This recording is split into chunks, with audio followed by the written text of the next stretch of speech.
Hey guys, this is Ian.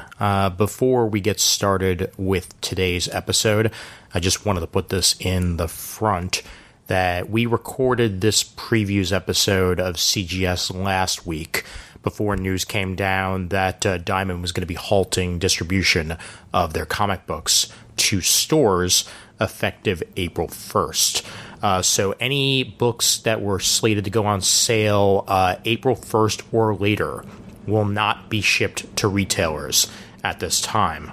Any retailers in the UK are already feeling this as they didn't receive this week's books. I'm recording this on March 25th, and anything for an on-sale date of March 25th or later is not appearing in UK shops at all, and I assume that is also the same for anywhere else in the world that Diamond would have been shipping to.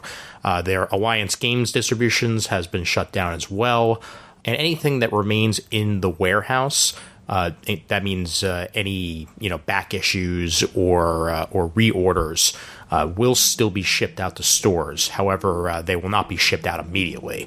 So if you're heading to a store expecting to find a book that came out 3 or 4 weeks ago and they're out of it and they did a reorder, they're probably not going to get it right away. We decided to release this episode of previews nonetheless, even though these books that were originally slated for release in May probably will not be released in May, at least physically.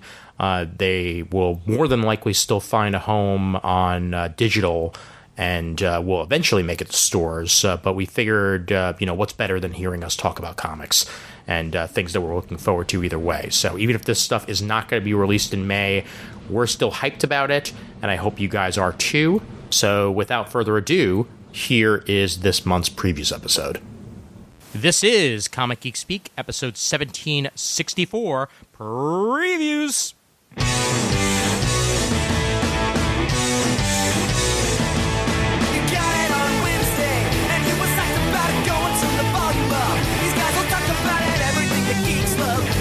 Laser beams, opinions like the seasons on everything you read in comics, movies, games, toys, artists, comic geek speak, comic geek speak, comic geek speak, comic geek speak,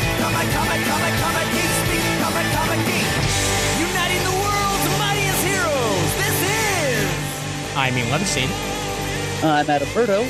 I'm Chris Everett.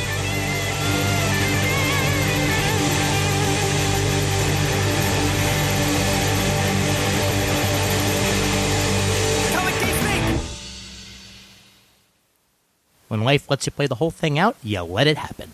You know, Ian, I got a surge of electricity knowing you were at the helm there for that. That was wonderfully self-indulgent. Fantastic. Well, thank you, sir. Well, thank you, Was sir. worthy of Jamie D himself. Yes. The Shiznit looks down upon us and gives us a giant thumbs up. And by the way, it was so great to hear his voice in that trivia episode we put up to commemorate our 15th anniversary. So. Oh, yeah. Definitely. All right, it is previews time yet again, gentlemen. Yes, yep. Indeed. What is the issue number? I always forget to look that up. 378. It's the March edition for books allegedly shipping in May. Yes. Allegedly. Yes, everything has now been rendered tentative by current global conditions. Yep. So. So it goes. But before we get started, just a couple of things of note. As this episode comes out, unless I've been a lazy butt, but I doubt that's been the case, there is a new episode up on the Comic Timing feed for the first time since December, as the boys went ahead and recorded episode 201. So that's me, Brent, Donovan, Raph, and Brandon. We got together and talked a whole bunch of things from the virus to con cancellations to books we've been reading and things we've been watching, including the Watchmen TV show and tons of other things. So go ahead and check that out over at comictiming.net. And then our next release after that, once I clean up the audio, is a file that I thought was lost to the winds of time. It is from the Comic Geek Speak 10th anniversary when we went ahead and rented a cabin in Reading and went ahead and joined for the festivities that were happening that weekend. This was recorded in that cabin with myself, Raph Suhu, Chad Burdett, Mike the Yanni, and Harold Jennett, and Bill English himself. So I found that hidden on a folder on my Comic Timing server, and I thought it had been lost to a hard drive crash, but alas, that was not the case. So I will be putting that out sort of as a commemorative, if not a 15th anniversary episode here on CGS, that'll at least be Comic Timing celebrating 15 years by releasing something from the 10th. So go figure. Magnificent, Ian. Mm-hmm. And as we mentioned in our previous episode, we are endeavoring at some point to get as much of the complete CGS cast, past and present, together as possible for a proper 15th anniversary commemoration. Between the challenge of scheduling and now a national, actually global pandemic, no promises as to when, but it is something we are hoping to do. Yep. And one final mention, once again, we are having a donation drive here on the show. We know it's hard times, but if you can even just throw, $1 our way, that dollar will mean a lot. Absolutely. Yep. So comicgeekspeak.com/donate.php. There's direct links to the PayPal from there. Previews, gentlemen. Previews. All right. So can I start off? Oh, I know you are, because I know you're gonna. I know exactly how you're going to react. Because all that matters for me, this entire catalog, is page 38. Yep. Not just a comic, a new OGN by two of the great masters of the medium, Ed Brubaker and Sean Phillips, working with his son, Jacob Phillips, who's doing the coloring. Pulp. It's a crime noir combined with a western. Look at the sample art, the next couple pages. Oh God. The celebration of pulp fiction set in A World on the Brink is another must-have hardcover, one of comics' most acclaimed teams. So it's basically the story is about a pulp writer in 1930s New York who finds himself drawn into a world similar to the worlds he writes about in his 5-cent a word pulp tales. So anything involving Wild West pulp, bank robbers, and Nazis, written by Brubaker, drawn by Phillips. Come on. Oh yeah. Murd, I feel a CGS Best of nomination coming on here. Noted. Oh boy, it looks like it's ready to be a movie already just by looking at the art. Yep. That's I've raved about this creative team for years on this show. Criminal, Kill or Be Killed, Fade Out, Sleeper, going back to Wildstorm, Fatale. They've yet to do something that I haven't found utterly sublime. So can't wait to read this. Mm-hmm. And then on the next page, also exciting. Jason Aaron. Genesis 6:4. The sons of God came in unto the daughters of men, and they bore children to them. The God damned is back. The Virgin Bride's number 1. Did you guys read the first miniseries? No, I did not, and I'm going to have to. Yep. So the first one was fantastic. Again, it's Aaron's take on,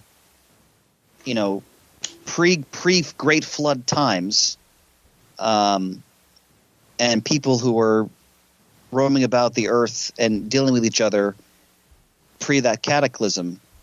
And it's Aaron, so nothing is held back. It is no holds barred. There's not much hope to hold on to, but there's at least sometimes a slim read as you go through a story like this. But the first goddamn I thought was inspired, and I'm really excited to see they're bringing it back. And the artwork by R.M. Guerra perfectly suits the tone of these stories. Oh yeah, great stuff. It's almost Frank Quitely-esque, kind of meets Stuart Immonen, weirdly enough. And speaking of the Phillips, the next page, Jacob Phillips comes out from underneath his father's shadow now fully. He is leading his own book, written by Chris Condon, That Texas Blood. Yeah, this looks interesting. It sure does. Yeah, just from the description here, that's like Paris, Texas, gut punched by No Country for Old Men. This mature neo-Western crime series kicks off when the search for a casserole dish leads to a dark and tense confrontation on Sheriff Joe Bob Coates' 70th birthday. You had me at dish. You know, that's an interesting premise there. Searching for a casserole dish. Yeah, casserole dish was the most interesting part of that sentence to me too. Yeah, but the art does look striking, and he has his own style. Definitely, you can see that from the way it's drawn. It's not quite his father, but I mean that in a good way. That it's that it's very distinctive. All right, what else you guys got for Image? I thought hogged it enough. I've got a new miniseries by Justin Jordan on the very next set of pages on page 50. Dead Body Road, Bad Blood. Or I feel like I should say it, Dead Body Road, Bad Blood. Bree Hale has left a lot behind in her life, crime, the military, but she can't leave behind her own family. And when the local crime boss puts a hit out on her brother, there's nothing she won't do to save him. Absolutely nothing. Looks like we got a bloodbath on our hands in this one, and I'm all in. Justin Jordan and Benjamin Tiesma and Matt Lopez on art. Another one from Skybound.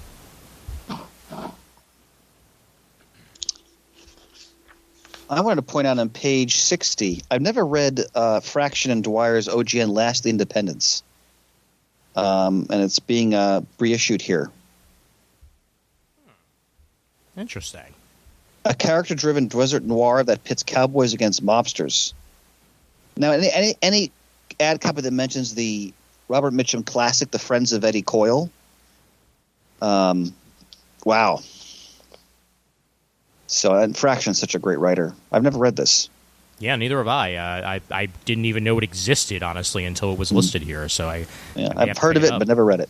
I like that the letter type of Last City Independence reminds me of Venture Brothers. That's all else I'll say about that. Yeah, you have to expect the negative space in one of those letters would be a skull. But, yeah, yeah, exactly. We got book one of Oblivion Song by Kirkman and Lorenzo De Felici getting an advance solicit here. This one will not be out until June 10th, but they are soliciting the first volume here for this. And the hardcover collects to all 12 issues of Oblivion Song, so it's worth a look if you're a fan of Kirkman and haven't checked it out. What else, my brothers? Truthfully, I hadn't planned to highlight anything from Image this month, with the possible exception of Pulp, but I knew full well that you would do that with far more partisan enthusiasm than I would, Chris, so I left it in your care. And I would absolutely be buying that if only it were in softcover. So. I will definitely mention on page 65, since I have given it praise before, that this is the official solicitation for Volume 2 of Crowded. And once again, if you want to see Crowded continue, go ahead and buy Volume 2 of Crowded. It collects issues 7 through 12 of the series, and I think it's well worth continuing. I mean, and hopefully there'll be enough people going out there and buying this trade to make that happen. So we shall see. Pay for it, don't download it, you deadbeats. Exactly. Ya mooks. All right, so we're on a Dark Horse then. All right, Dark Horse it is. All right, page 88. My God. Oh, yes. So Norse Mythology 1. Okay, listen to this creative team. It's actually, God, it's almost obscene. Neil Gaiman, P. Craig Russell, Mike Mignola, Jerry Ordway. Oh, my God. Dave Stewart, for that matter. I'm sorry. I should have mentioned that name as well. Yeah. Yes. Best of 2019 nominee Dave Stewart. Mm-hmm. Yep. And Levern Kinzierski, who is no slouch either. Yep. Sounds Take readers to the creation of the 9 worlds, the epic origin and adventures of Thor, Odin, and Loki, all the way to the end of life, Ragnarok. Yeah. Needs better creators, not interested. Oh, ho, ho. Now this looks like it's going to be a delightful gem just even looking at it. Yep. Tied into and in some fashion adapting Neil Gaiman's novel Norse mythology. And just, well, it just appears to be vignettes taken directly from actual Norse myth and written by Gaiman and illustrated by, if this first issue is to be any indication, there'll probably be I don't know if it's going to be Mignola Ordway every issue, or if it's going to be other supporting artists behind P. Craig Russell every time. But whoever's drawing it, Gaiman's take on Norse mythology is enough to keep me engaged here. And the copy here mentions, or did I imagine that? Well, maybe I did. But P. Craig Russell back in the 90s did an adaptation of the Ring of the Nibelungen. Yes, he did. And it took me an age to gather up all the back issues of that at various conventions. So I'm getting in on the ground floor and staying on with this one. Nice. The Ring of the Nibelung, I think Roy Thomas wrote that. Right, Mert? Yeah, he wrote a version of it. I don't know if he wrote the entire thing. Okay, I may be mixing things up. Maybe he did something with Gil Kane that was along the lines of that as well. I could be wrong there. Someone on the forums can correct me, but I know the P. Craig Russell one you're talking about, and I must admit, whenever I would buy collections, that rarely popped up. So I can imagine how long it took you to find those. Right. It's 14 parts, I think is what I saw. Yeah. And I also do have that Roy Thomas series you mentioned, Chris. Okay. So yeah, you're not imagining things that did exist. All right, good. I'm glad my middle age isn't too advanced yet. I wanted to put on page 96, this is my month. Noir, a collection of crime comics hardcover. Yep. 13 crime stories. Now, let me go through this pulse-pounding list. Azzarello, Lemire, Brubaker, Motter, Offit, DeCampi, Perker, Grist, Geary, Lizzie, Phillips, Cano, Guadino, Petrus, Joel Jones, Barreto, Sean Phillips, Ba, Fabio Moon. Holy mackerel. God. Yeah, I figured that would be right up your alley. I mean, I'm sure I've read some of these stories, but what a great collection. Looks like it's black and white, too. Oh, yes, it is. As it should be. Ian, I have to ask you, and we can always jump back, but I'm very excited. 99. Have you ever read Black Sad before? That's where I was going next, actually. I have not, and now that it's collected as one complete collection here, including materials that have never seen print in English, now's my time to do it. I've always wanted to, and this is as good a reason to do it as any, especially the price point, as I'm sure there'll be a very good discount in a bunch of different places for it, as retail's $30. So if I can get it for $15, I'm in. I want to recommend this. We've mentioned this in the show in the years past, but it's a European comic. I want to say the creators are from Spain. If you love crime noir and just anthropomorphic animals, but the art is so dynamic, so compelling. I mean, it leaps off the page, the realism. These are fantastic stories if you love, Raymond Chandler and books like that, or the great, crime noir films. You're going to eat this stuff up. I remember when I was first introduced to Black Sad, I could not put it down. This is a magnificent collection. I already have them in various hardcovers, but I can't recommend this enough. This, whatever the price is, it's worth it. Yeah. So. Yeah, those of you who are not familiar with Black Sad but have seen Who Framed Roger Rabbit, just imagine if the seamy, hard-boiled detective world of Eddie Valiant and the wacky anthropomorphic cartoon animal world of Roger Rabbit were merged into one. And that's basically where Black Sad takes place. Well put, Mert. I'm in. I'm definitely in. Yeah, no, this is going to be on my shelf at some point. No question about it. Yeah. Yep. Shane is not with us tonight, but I know he would add his voice to the praise, too. He loves Black Sad. Yes. Yep. I've got something on page 106, so if any of you guys have anything before then, be my guest. I'm good. Merge, you got anything? Nope, I'm fine. All right. So this is a collection of the complete 5-issue miniseries, but the creators behind it, I hadn't heard of it, and now I need to read it because it's Alex DeCampi on writing and Chris Cross on art. Yeah. Boom, sold. It's bank shot, and this is the complete 5-issue miniseries of that. A past betrayal has primed Marcus King for revenge, and now that he has been given enhanced abilities, the fuse is lit. So that sounds like an interesting enough premise to give it a shot. And again, I love with Chris those Cross's work on creators, Captain Marvel with Peter David. so good. Yeah. Yeah. Yep. So I'm very interested in that. What else for Dark Horse, gentlemen? I'm done with the company. Anybody else anything want to shout out? Perhaps the Harrow County Omnibus, as yet another thing I haven't actually checked out that everybody keeps talking about and saying that it's amazing, is Harrow County. And this is the first omnibuy, or omniboo, or omnibee on page 110. Cullen Bunn is the writer. Tyler Crook is the artist. And this is 16 issues of Harrow County for only $30. It's a great deal. Yeah, that is a damn good deal. So that's another thing that may be on my eventual Christmas list, as it were. I think that's it for me on Dark Horse. Murd? Yep, I'm good for Dark Horse as well. All right, DC it is. We're moving along. Dark Knight's Death Metal. I didn't read the first. What was the first series called?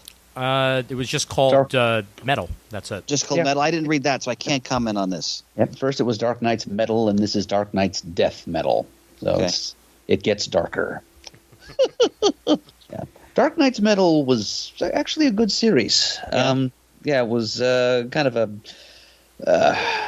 it's a kind of a quest adventure through hidden DC history, searching for these strange extraterrestrial metals. The Hawkman's nth metal was just one of a series of such metals, and eventually it's revealed that these metals were kind of bubbled up into the main DC universe from the dark multiverse that lay beneath, and so that touched off the whole dark multiverse aspect of DC's universe-wide storytelling that's been going on over the past couple of years. And now things get even darker and more violent in this series, Death Metal.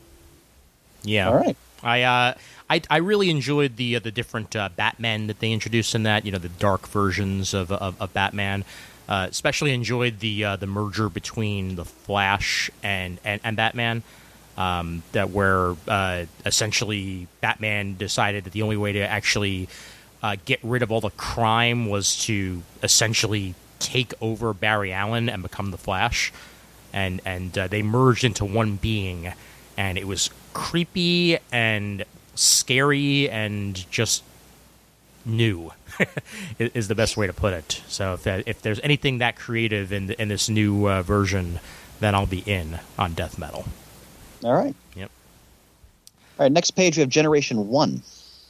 So this is that 5G we've all been talking about. It begins here. I apparently have to read flash forward because they somehow made that the catalyst for this. As I know Wally, something happens in issue 6 where Wally, I think, winds up on Metron's chair, and in doing so changes the course of history to quote unquote correct things, and that's how we get to where we are with Generation 1, where everything's changed again. Yep. Again. Yeah. Emphasis on again. Exactly. This is supposed to be like even a further correction on Legacy, where Wonder Woman is now the oldest hero in the DC universe, similar to what she was in the movies and previously in continuity. And I think this is supposed to also just put right like the Titans and JSA and all that jazz. Like it's gonna be very interesting where all this goes and how it fits into everything, whether or not they consider this to be a side universe along with what we have post Rebirth, or whether this is just taking its place. We're going to have to find out after this one shot. All right. Yep, I will be watching this with interest. Nobody missed the Generation Zero free comic book day issue that DC will be putting out, because that also, in addition to Flash Forward, that will lead into all of this. Yep. Yeah, one thing though, I kind of wish they hadn't. Here in the copy, they say the history of the DC universe, starting with the debut of Wonder Woman, DC's first superhero. I have no problem with Wonder Woman being the first superhero in this new iteration of DC's history, but I wish they'd phrased that sentence a bit differently because it makes it sound like it just sounds wrong because we all know that in real world history Wonder Woman was no such thing. Correct. Yep. So they could have just said something like the first superhero of this new reality, Generation 1's first superhero, so something like that. Well, and I'm just hazarding a guess here, but as Ian mentioned, they may also be trying to dovetail this with the movie chronology that they're establishing. Right. Yeah. So. Yeah, because and yes, this is very sarcastic as I'm saying it. I'm just forewarning that we all know that trying to shoehorn in movie continuity is totally what comic book fans want. It works. Your sarcasm is well placed and appreciated, Ian. Yes. Well, Yeah. what I do want is on the next page. Oh my God, yes. Wow. Look at this. Batman: The Adventures Continue #1. But it's the creative team. They brought back Paul Dini, Alan Burnett, and art by Ty Templeton. Yeah. This makes the kid in me so happy. Dear DC Universe, please somehow restart the animated series.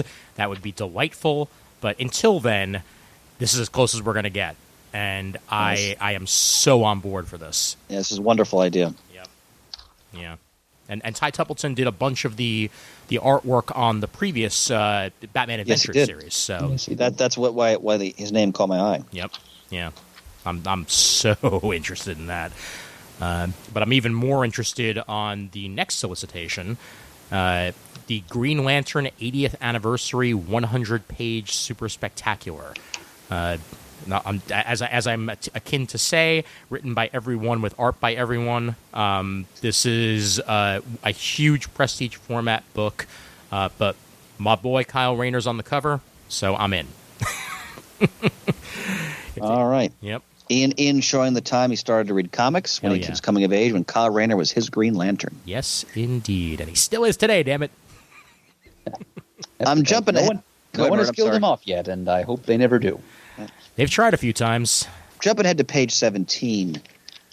Manhunter's The Secret History by Mark Andreyko. I never read his Manhunter series. I hear it's fantastic. And he's returning to the character here for a one-shot. I'm sorry, it's a miniseries. I apologize. It's a miniseries. Yep, 1 of 5. So as the caption here tells us, it is spinning out of the pages of Event Leviathan because the man behind the mask of Leviathan, who is at the head of the organization Leviathan, is a figure with strong ties to the Manhunter legacy. So Mark Andreyko is taking this opportunity to revisit and recount that entire legacy, which took an entire issue of Secret Origins back in the 80s to retell. So here in the year 2020, they can certainly milk a 5-issue miniseries out of that. And I will be picking that up and reading with interest. All right. I'm really glad to see Mark Andreyko back on Manhunter. The character has always been one of my favorites, and anybody who hasn't read any of the original Manhunter stuff that Andreyko did, I'm 3 issues in, so far so good. Nice. It's all there on the DC Universe app, and you can find it digitally as well. But the fact that they're doing Manhunter's The Secret History with Andreyko and Renato Geddes back together just thrills me, and I hope that this leads into some sort of an ongoing series after the miniseries is concluded, because that just it wets my whistle so much. Ian, extra points for using the phrase "wet my whistle." Danka. What else, gentlemen? Well, on page 16, there's a new Man-Bat miniseries, 5 issues long by 2 creators of whom I've never heard, Dave Vilgoz and Sumit Kumar. But it's a Man-Bat miniseries, and I will buy it because it is, well, Man-Bat's not precisely a villain, but anti-hero. He's one of my favorite Batman family members. I have all 2 issues of his Bronze Age series. So I have a couple of other miniseries they've done with the character, too, so I will buy this one also. Yep. I'll be frank. I don't have a lot to say for DC, so I'll kind of turn this over to you guys, and I'll just kind of riff as you move along. Okay. I am interested in Joker War, by the way. I know that it was originally solicited a few pages back, as in the main Batman book on page 11. with stuff by James Tinian IV and Jorge Jimenez on art. It's the Joker, so I always love to see different creators do their take on the character, and I'm wondering just how James Tinian is going to do it and how different it is from previous iterations that we've seen recently from a bunch of different creators. But this looks like it's going to be spanning a couple of different issues of this main series with a couple of tie-in issues as well.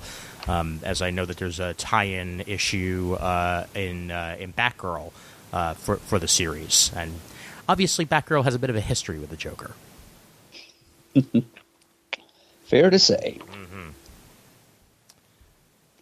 Let's see. What else do we have here? They're putting out a Secret Files for Batman. Speaking of Batman, on page 25 by James Tinian, Vita Ayala, Mariko Tamaki, Dan Waters, and Philip Kennedy Johnson, with art by a bunch of different creators as well. Love the Secret Files series, and I'm happy to see that they're keeping it running at DC one way or the other. Try to keep you up to date on the characters and the stories that are occurring with said characters. Ian, you always like to comment on the Flash, right? I know you're a big fan of the Williamson run, correct? Yep, sure am. And we get the stunning conclusion to the Flash Age with issue 755. Got to start the Flash Age before I can finish it, but I most definitely will get there because this is such good stuff. And then we get in 756, as it is a twice monthly book, in the wake of Godspeed's death, a new Rogues Gallery rises. And there's some really cool redesigns of a bunch of the Rogues Gallery on that cover there by Rafa Sandoval. Really love the beard on Captain Cold. It kind of adds something to the character a little bit. I just want to mention on page 34, you Charles had mentioned how good the Hawkman series is by Venditti. Mm-hmm. And this issue, they bring Hawkwoman back in. Nice. This is a book I have to hunt the trades. I've always loved the Hawkman character. I revered the James Robinson and Jeff Johns series, I believe, which was fantastic. So this is a series I want to jump into. I'm just fascinated by the history of Hawkman. Yeah. Now, which, once again, was expertly unraveled in the Hawkman Spotlight years ago on CGS. Now, is this Shayera or Kendra? That's the question. I'm not sure about that. Yeah. It looks more like Shayera than like Kendra. Interesting. Yeah, because I know Kendra's had a lot to do in the DCU of late. So yeah. Wait, is Kendra alive? Last we checked, I mean, unless she perished in Justice League, and I haven't gotten there yet. That she was a major part of that arc. So. Yeah, yeah. She and Martian Manhunter were romantically linked for a while there. Yep. Yes, and another nod back to the Dark Knight's Metal series. It added a few new wrinkles to the already complicated history of Hawkman. Huh, okay. It revealed that Hawkman's ages-long cycle of reincarnation went back a lot further than anyone knew, even longer ago than ancient Egypt. So longer than Prince Khufu, huh? Yep. All right. That Peter Rios helmed Spotlight was a masterpiece. Yeah, that when Pants put up that list of favorite CGS episodes, that was one that immediately came to mind for me. Yep. What else, gentlemen? Well, on page 45, Shazam number 13, the Shazam family faces off against Superboy Prime, the ultimate angry fanboy. Jeff Johns has been foreshadowing this confrontation in recent issues of the series, and I guess number 13 is where it comes to a head. I'd love to know how he's back, because that's... maybe this has to do with the whole, resetting of the universe and what have you, because I was pretty damn sure he was written out of existence.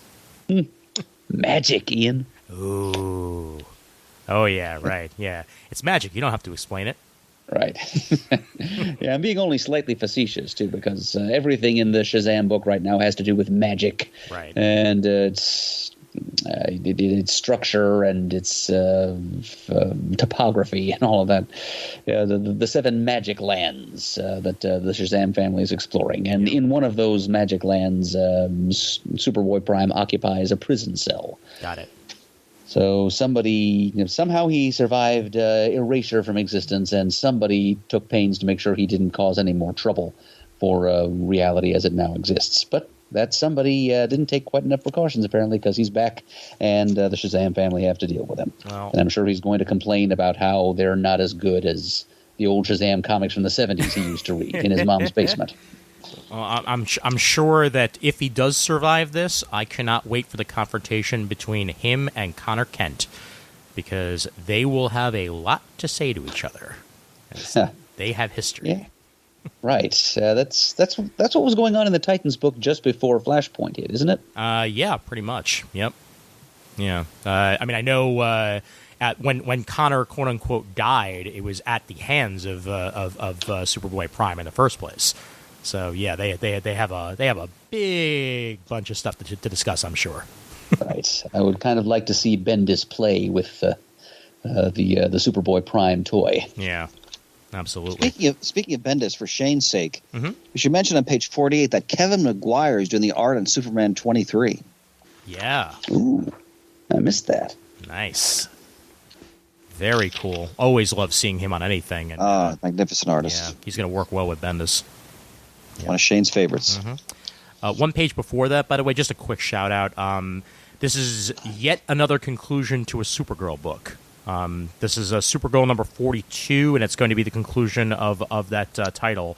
Supergirl books can never really catch a break. I feel like they very rarely get to even a 50th issue, and this one almost did with issue 42. So I don't know if there's going to be another series on the rise, or whether she's just going to be a background player for a bit. But yeah, this is it for this current Supergirl series. Yeah, and you know which Supergirl series did make it well past 50 issues? Which one? The Peter David one. It sure did. Yep. Yeah, it's the one that is so soundly denigrated by so many fans nowadays. But somebody liked it, and this fan says they had good reason to. Yep. Ian, you want to give your standard shout-out on page 54? Always. This one is going to go even further into Impulse, and special art by Scott Godlewski on this one, and we're going to pretty much just find out more about how exactly Bart is what he is in this current iteration of the universe, and the truth behind his legacy of and the legacy of Young Justice is revealed in issue number 16, and we're apparently going to find out next issue, about 2 issues before this, exactly how they remember each other. So I'm looking forward to when that one comes out as well. All right. I'm in trades, unless you guys have some of the stuff you want to shout out in the floppy section. Nothing stands out to me. Facsimile editions this month, by the way, include Green Lantern. There's Murd's Man-Bat. Yep. Yep, there it is, with Steve Ditko drawing Batman. Yep. A rare sight. Wow, that's crazy. And it was Ditko and Milgram, too, for that matter. And Jerry Conway scripting. Yep. Mm-hmm. Wow. And there's your Manhunter number 1, Ian Dollar Comics. Yep. Hell yeah. That's a series I gotta read that series. I've always heard it's great. Track it down, man. It's well worth a read. Yeah. Yep. Also on page 69, Batman, Templeman and Paul Dini and Rick Burchett, Batman Adventures Batgirl League of Her Own. It collects Batgirl Adventures 1, which I remember was quite expensive as a back issue, actually, and Batman Gotham Adventures 8, 9, 22, and 38. Next page, Matt Wagner's Legends of the Dark Knight, a collection of all of Matt Wagner's Batman stuff. Matt Wagner does great Batman stories. His Monster Man and the Mad Monk were both sensational. Yep. Mm-hmm. Yep, I read them both this past fall for Halloween.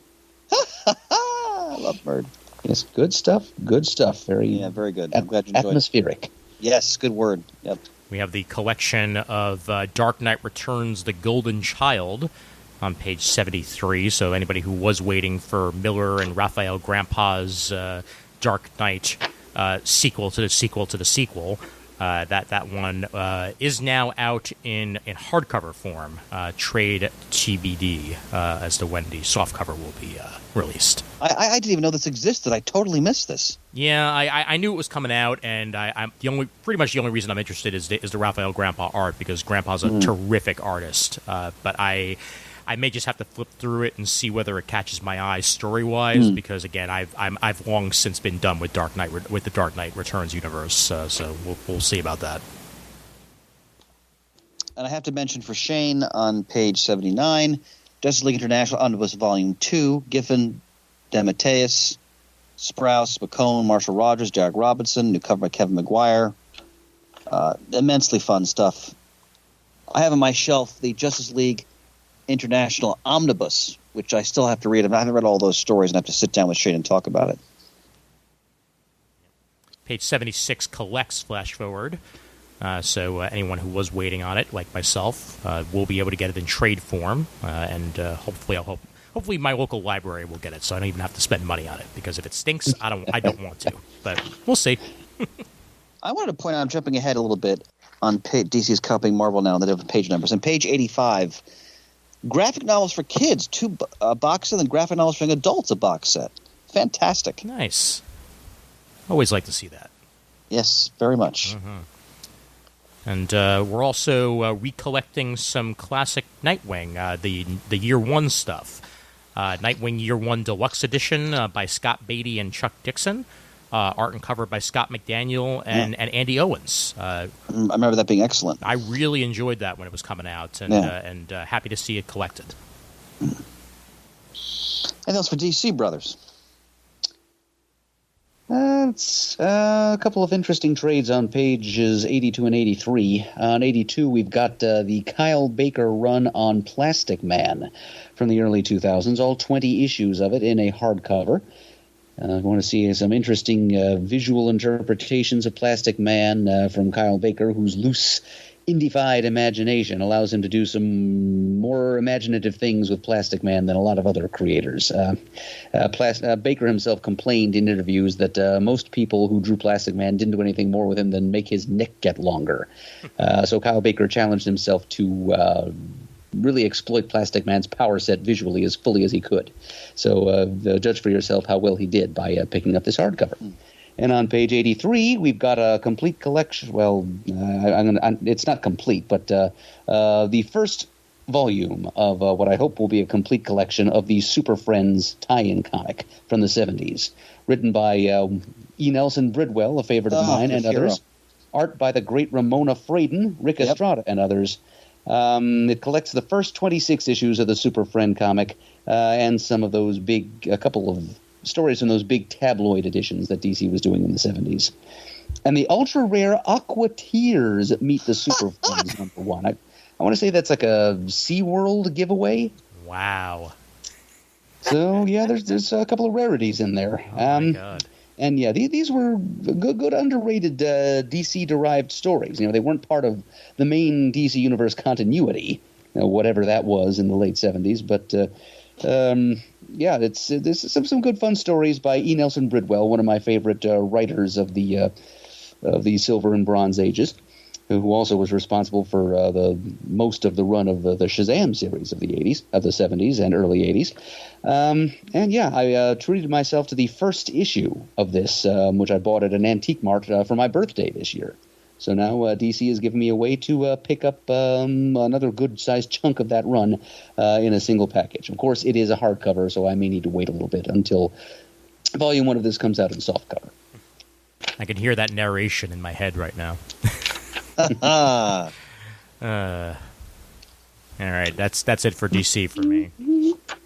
All right, IDW. Before we do, gentlemen, I missed something in Dark Horse that I want to bring up real quick. Please. As this harkens back to the days when I was anime reporter for Comic Geek Speak, when I would send in the anime report, which was the companion piece to Charlito's 5 Minutes of Manga. But I would go ahead and update people on latest releases coming out of the Japanese anime world. And one of those pieces that I remember bringing up was Hellsing. It's always been one of my favorite series, and the manga is even better than either of the Hellsing series that have come out. And Hellsing is being released in deluxe hardcover editions from Dark Horse, and I may need these, even though I have all of the volumes of the original manga, because it's gorgeous art by Kota Hirano. And some of my favorite manga stories. It's about a vampire named Alucard, obviously Dracula backwards, and he works for the Hellsing organization, trying to take down both fellow vampires and Nazis, because every story is better if you're taking down some Nazis. Amen. And that's definitely what Hellsing is all about. And this collects the first 4 volumes of the manga in one giant deluxe hardcover on page 117. So definitely had to mention that before we move on to IDW. All right, we got a My Little Pony Transformers crossover. Yes, Okay. I am buying it. I knew it. Ah, James Asmus is writing it. That's good pedigree right there. Yeah, with some help from Ian Flynn of the long-running Sonic comic.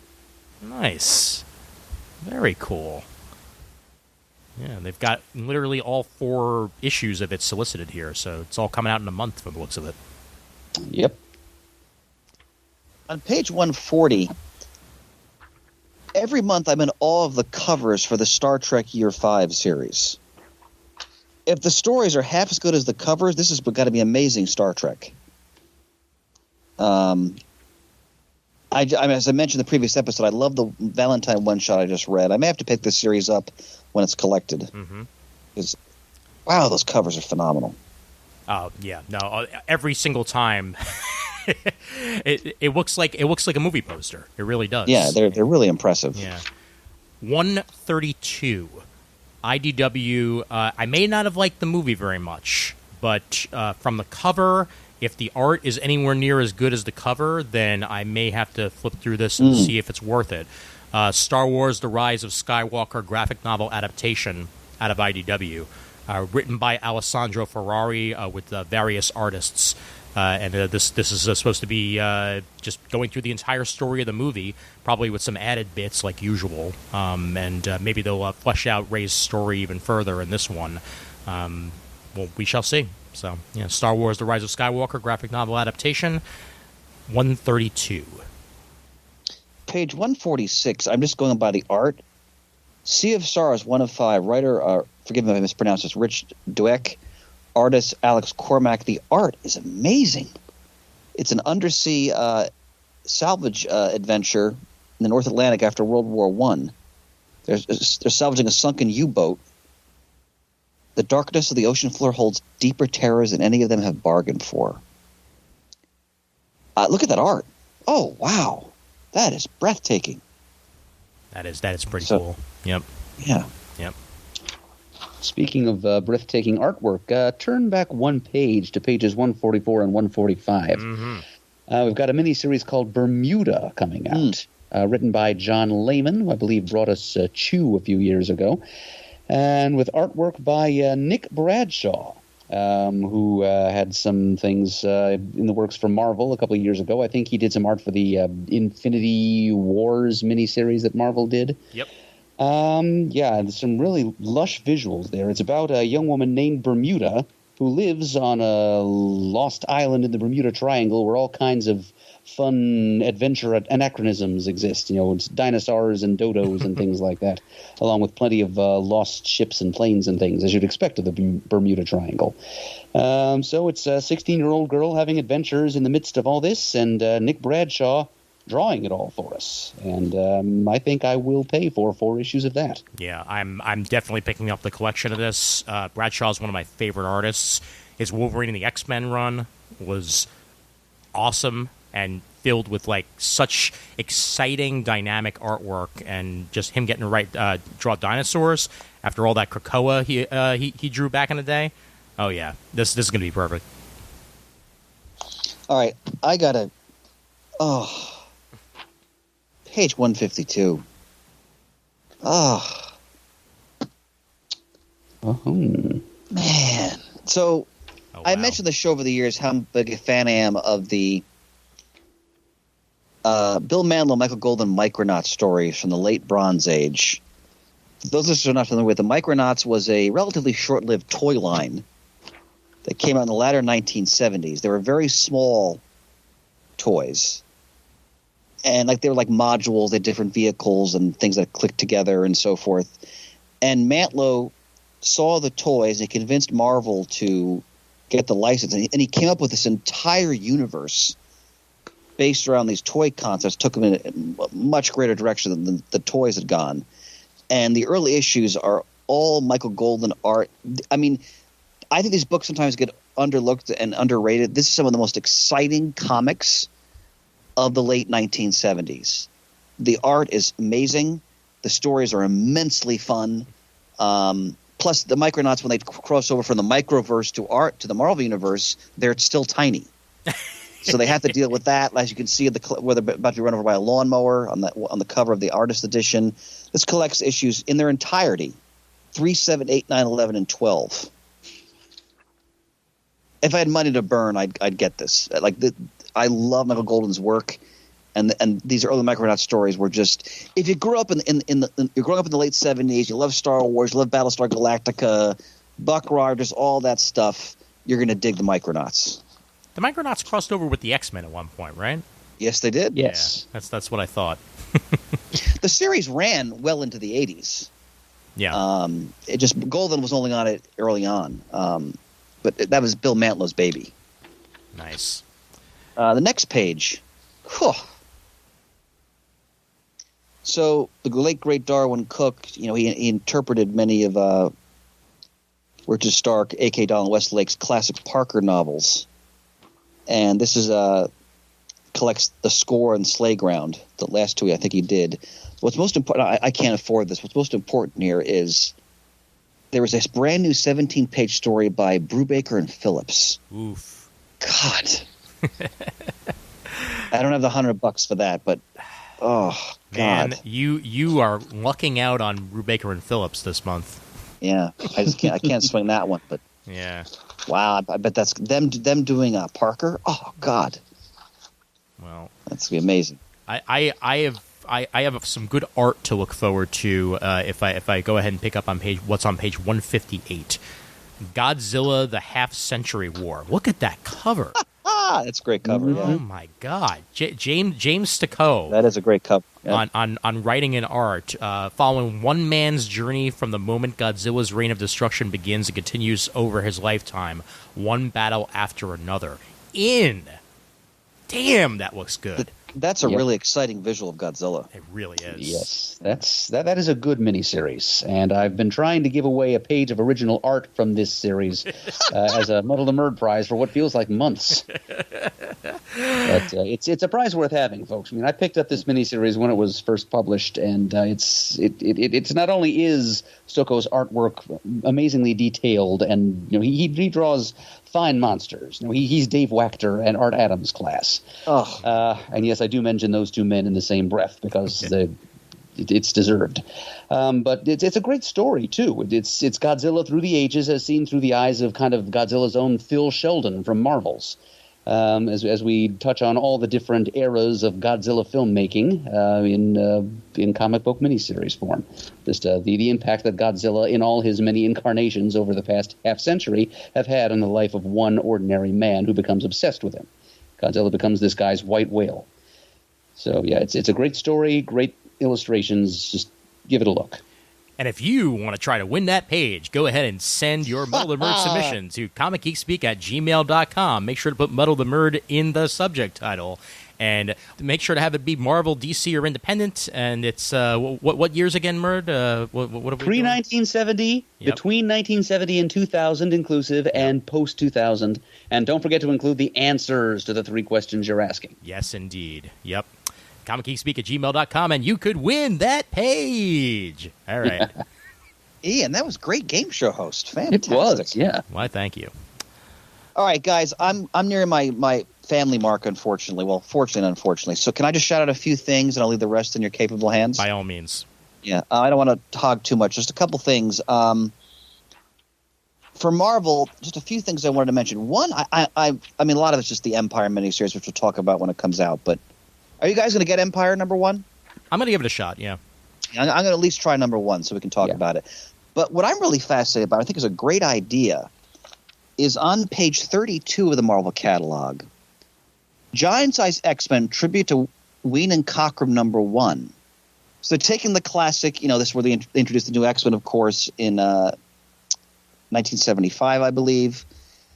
So they're redoing the entire book, same script, with a different artist interpreting each page.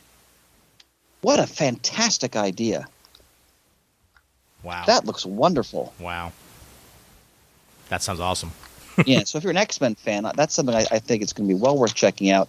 The other book I wanted to mention from Marvel that's got me really excited, and I'm sure Murd will especially appreciate this, they're doing a new Marvel series on page, again, no page number, I'm sorry, one moment, page 55, 58, I believe. The Marvels #1, Kurt Busiek writing. That's enough. That's enough. It's enough for me, too. Mm-hmm. Yep. But, yeah, it looks like it's going to be on the order of the Marvel Universe anthology that Marvel did for like a year back in the late 90s, I think. Yep. I think Roger Stern wrote at least the first arc, and it was just like samplings of adventure stories from any place and time throughout the entire Marvel continuum. Any character, any locale was fair game. And there were some fun, interesting stories from some unexpected corners coming out of that. And it looks like Busiek's got the same intent with this series, and I am all for it. Absolutely. So I just wanted to mention that. And just an awesome cover. On page 61, the new Marvel series, I got issue 1 on my ship, but I haven't read it yet yesterday. Look at that Alex Ross rendering of Power Man and Iron Fist. Oh. Nice. God, that's amazing. The other thing I wanted to mention, just 2 more things, guys, and I'll get out of your hair. In Dynamite, a new Priest book, Sacred 6. So I missed the boat on Priest doing Vampirella. I have the first trade on order. But now he's doing a spin-off of Vampirella. 4 women are lured to a rural Georgia as part of a mysterious scheme to defend an impoverished farming town which finds itself under siege by zealots. The all-new Draculina, Pantha, Nyx, and Chastity have been brought together in an effort to avert all-out war against nearby sacred Georgia.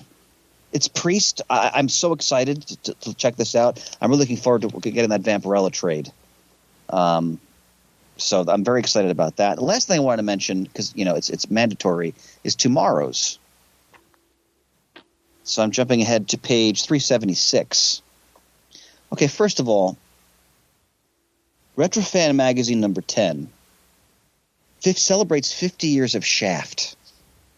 Right Damn on. right. Oh, let me tell you, the David Walker Shaft novel that he wrote a few years back and the miniseries he did were all wonderful. So if you're a fan of Shaft and blaxploitation, I highly recommend those. Back issue 121 is an all Conan the Barbarian issue, celebrating the 50th anniversary of Roy Thomas and Barry Windsor Smith's Conan #1. They're also going to get into, here you go, Murd, Arak, Son of Thunder, Warlord. That sounds fantastic. They're even going to Conan's Dark Horse history. That'll be a great issue of back issue. And then Alter Ego 165. A showcases painted cover of Martin Goodman. Yes. So we've done, spotlights. We talked about the history of Marvel, and we've talked about, the founding publisher of Timely /Atlas /Marvel, Martin Goodman, one of the more enigmatic and often cast as villainous people in the history of the comic book medium in the United States. I'm definitely getting this issue because any exploration of his impact in history I find fascinating. And I'm sure there are going to be a lot of great testimonials from people who worked under him. But a very important figure in the history of the American comic book, and often an enigmatic and controversial one. Very cool. All right, fellas, I got to go be a parent. Godspeed, sir. But both of you stay safe, stay healthy, and we'll reconvene soon as we can here through our remote locations. Right. Sounds good to me, Chris. All right. Go watch Good night, your hands. gentlemen. Good Take night. care. Bye, Bye. Rios, compadre. Indeed. So. Alrighty. And it is that time yet again, Murd, where it's just you and me.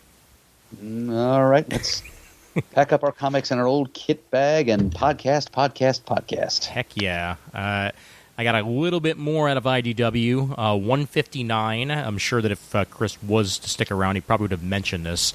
Ram Dire Wraiths by Chris Ryle with art by Luca Bizzarri, Guy Dorian Sr., Sal Buscema, and Ron Joseph. In 1969, 2 American astronauts became the first human to set foot on Earth's moon, but something inhuman is waiting for them. Ba-ba-bum. Good old-fashioned ROM action from IDW. Can't beat that. Right. It's same classic character, less Marvel continuity. Exactly. IDW may work with Marvel on a regular basis, but they can't really make that a Marvel book. No, I guess not. There are limits to the partnership. Exactly. Yeah, well. All right, you got anything else in IDW? I don't, actually. Okay. I think I'm good, too, so over to Marvel. All right. It's a rare thing that we begin the Marvel catalog without Chris with us. Yeah, I know. Well, I will immediately go to the preview pages that are shown, and the issue is Empire X-Men number 1 and 2 of 4, co-written by Tini Howard and Jonathan Hickman. And issue 2 is Jerry Duggan, Benjamin Percy, and Leah Williams. And alien plants versus mutant zombies. I'm in, baby. Yeah, just when you think you can sit out another Marvel event, they come up with a hook for you. I love it. The preview, not exactly a preview image, but the back and forth between Professor Xavier and Magneto had me cracking up. Eric, is this real? As real as you and I, Charles. Yes, which is not at all, to be technical, but exactly. we can't expect them to know that. Yeah. Oh God, I would have had no interest in this whatsoever had they not just made that cover text that much fun. So yeah, I'm down. Yeah, it's interesting how they solicit that before the 3rd issue of the actual Empire tentpole miniseries. Yep. Yeah, I guess they figured since that's issue 3 and this is issue 1, that took precedent. Well, yeah, but there's plenty of other tie-in miniseries that are debuting in May, or are scheduled to anyway. But it just speaks to the kind of confidence Marvel has in this creative team, and the appeal that they're sure that this particular tie-in miniseries is going to have. Absolutely, they think this might outsell the actual main miniseries, and they may be right about that. Very good point. As for said main miniseries, to answer Chris's earlier question, I am probably going to do what I usually do with these events and read just the main tentpole miniseries. I mean, it's being co-written by Al Ewing and Dan Slott. Yep. And it's basically a very distant sequel to the Kree-Skrull War. So I don't think I can afford to ignore it completely. I will direct you, sir, speaking of not being able to ignore it completely, to page 12. I knew you were going to do that, Ian, and yes, they got me. Dang it. It's Mark Waid writing Squadron Supreme. I mean, come on. It's like they genetically engineered the perfect comic antibody to consume both of us, Ian. Seriously. Ugh. X-Men for you and Mark Waid Empire Squadron Supreme for me. I will buy those 2 issues. Oh man, I'm actually really upset that Paco Medina is not doing the art on the interior, because damn, is that a fine cover. It is, but I'm sure Dio Neves will do a fine job on the interiors too. I'm sure he will.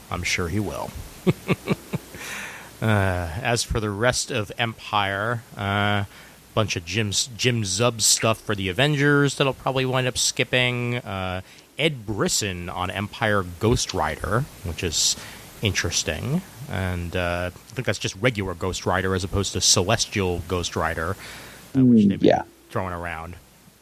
But we do have, and I think I might have mentioned the first issue when it was solicited, but Taran Killam is writing the Empire Spider-Man miniseries. Taran Killam, formerly of Saturday Night Live. I was just going to say, I've been watching a few things on YouTube that I'm pretty sure he was in. Yep. Did you ever watch Nobody's Watching? No, I never did. Nobody's watching. You can find on YouTube. It's a unaired pilot that really should have aired. It had all the makings to be a terrific show, and it's essentially two guys living their lives as if they're inside of a sitcom. It's sort of like almost like a Truman Show-esque setup that works really, really well. And it was Taran Killam, and let me see who else was in it. But I know that it was the guy who did Scrubs was the man who created Bill Lawrence, and it was Taran Killam and Paul Campbell, I believe was the other dude. And they even wound up doing like a bunch of like online videos at one point to try and like revive the concept, but it never got past the online video stage. And then eventually he got signed to SNL, and the rest, as they say, is history. So, been a fan of him since then, and happy to see him stretching his creative chops a little bit in the world of comic books. Yeah, and jumping right into the Marvel Universe in the middle of an event, no less. Yep, definitely. Yeah, it's hardcore. Mm-hmm. Yep. So, may have to check that out at some point. Probably when it's on the Marvel Unlimited app. So there you go. Yep.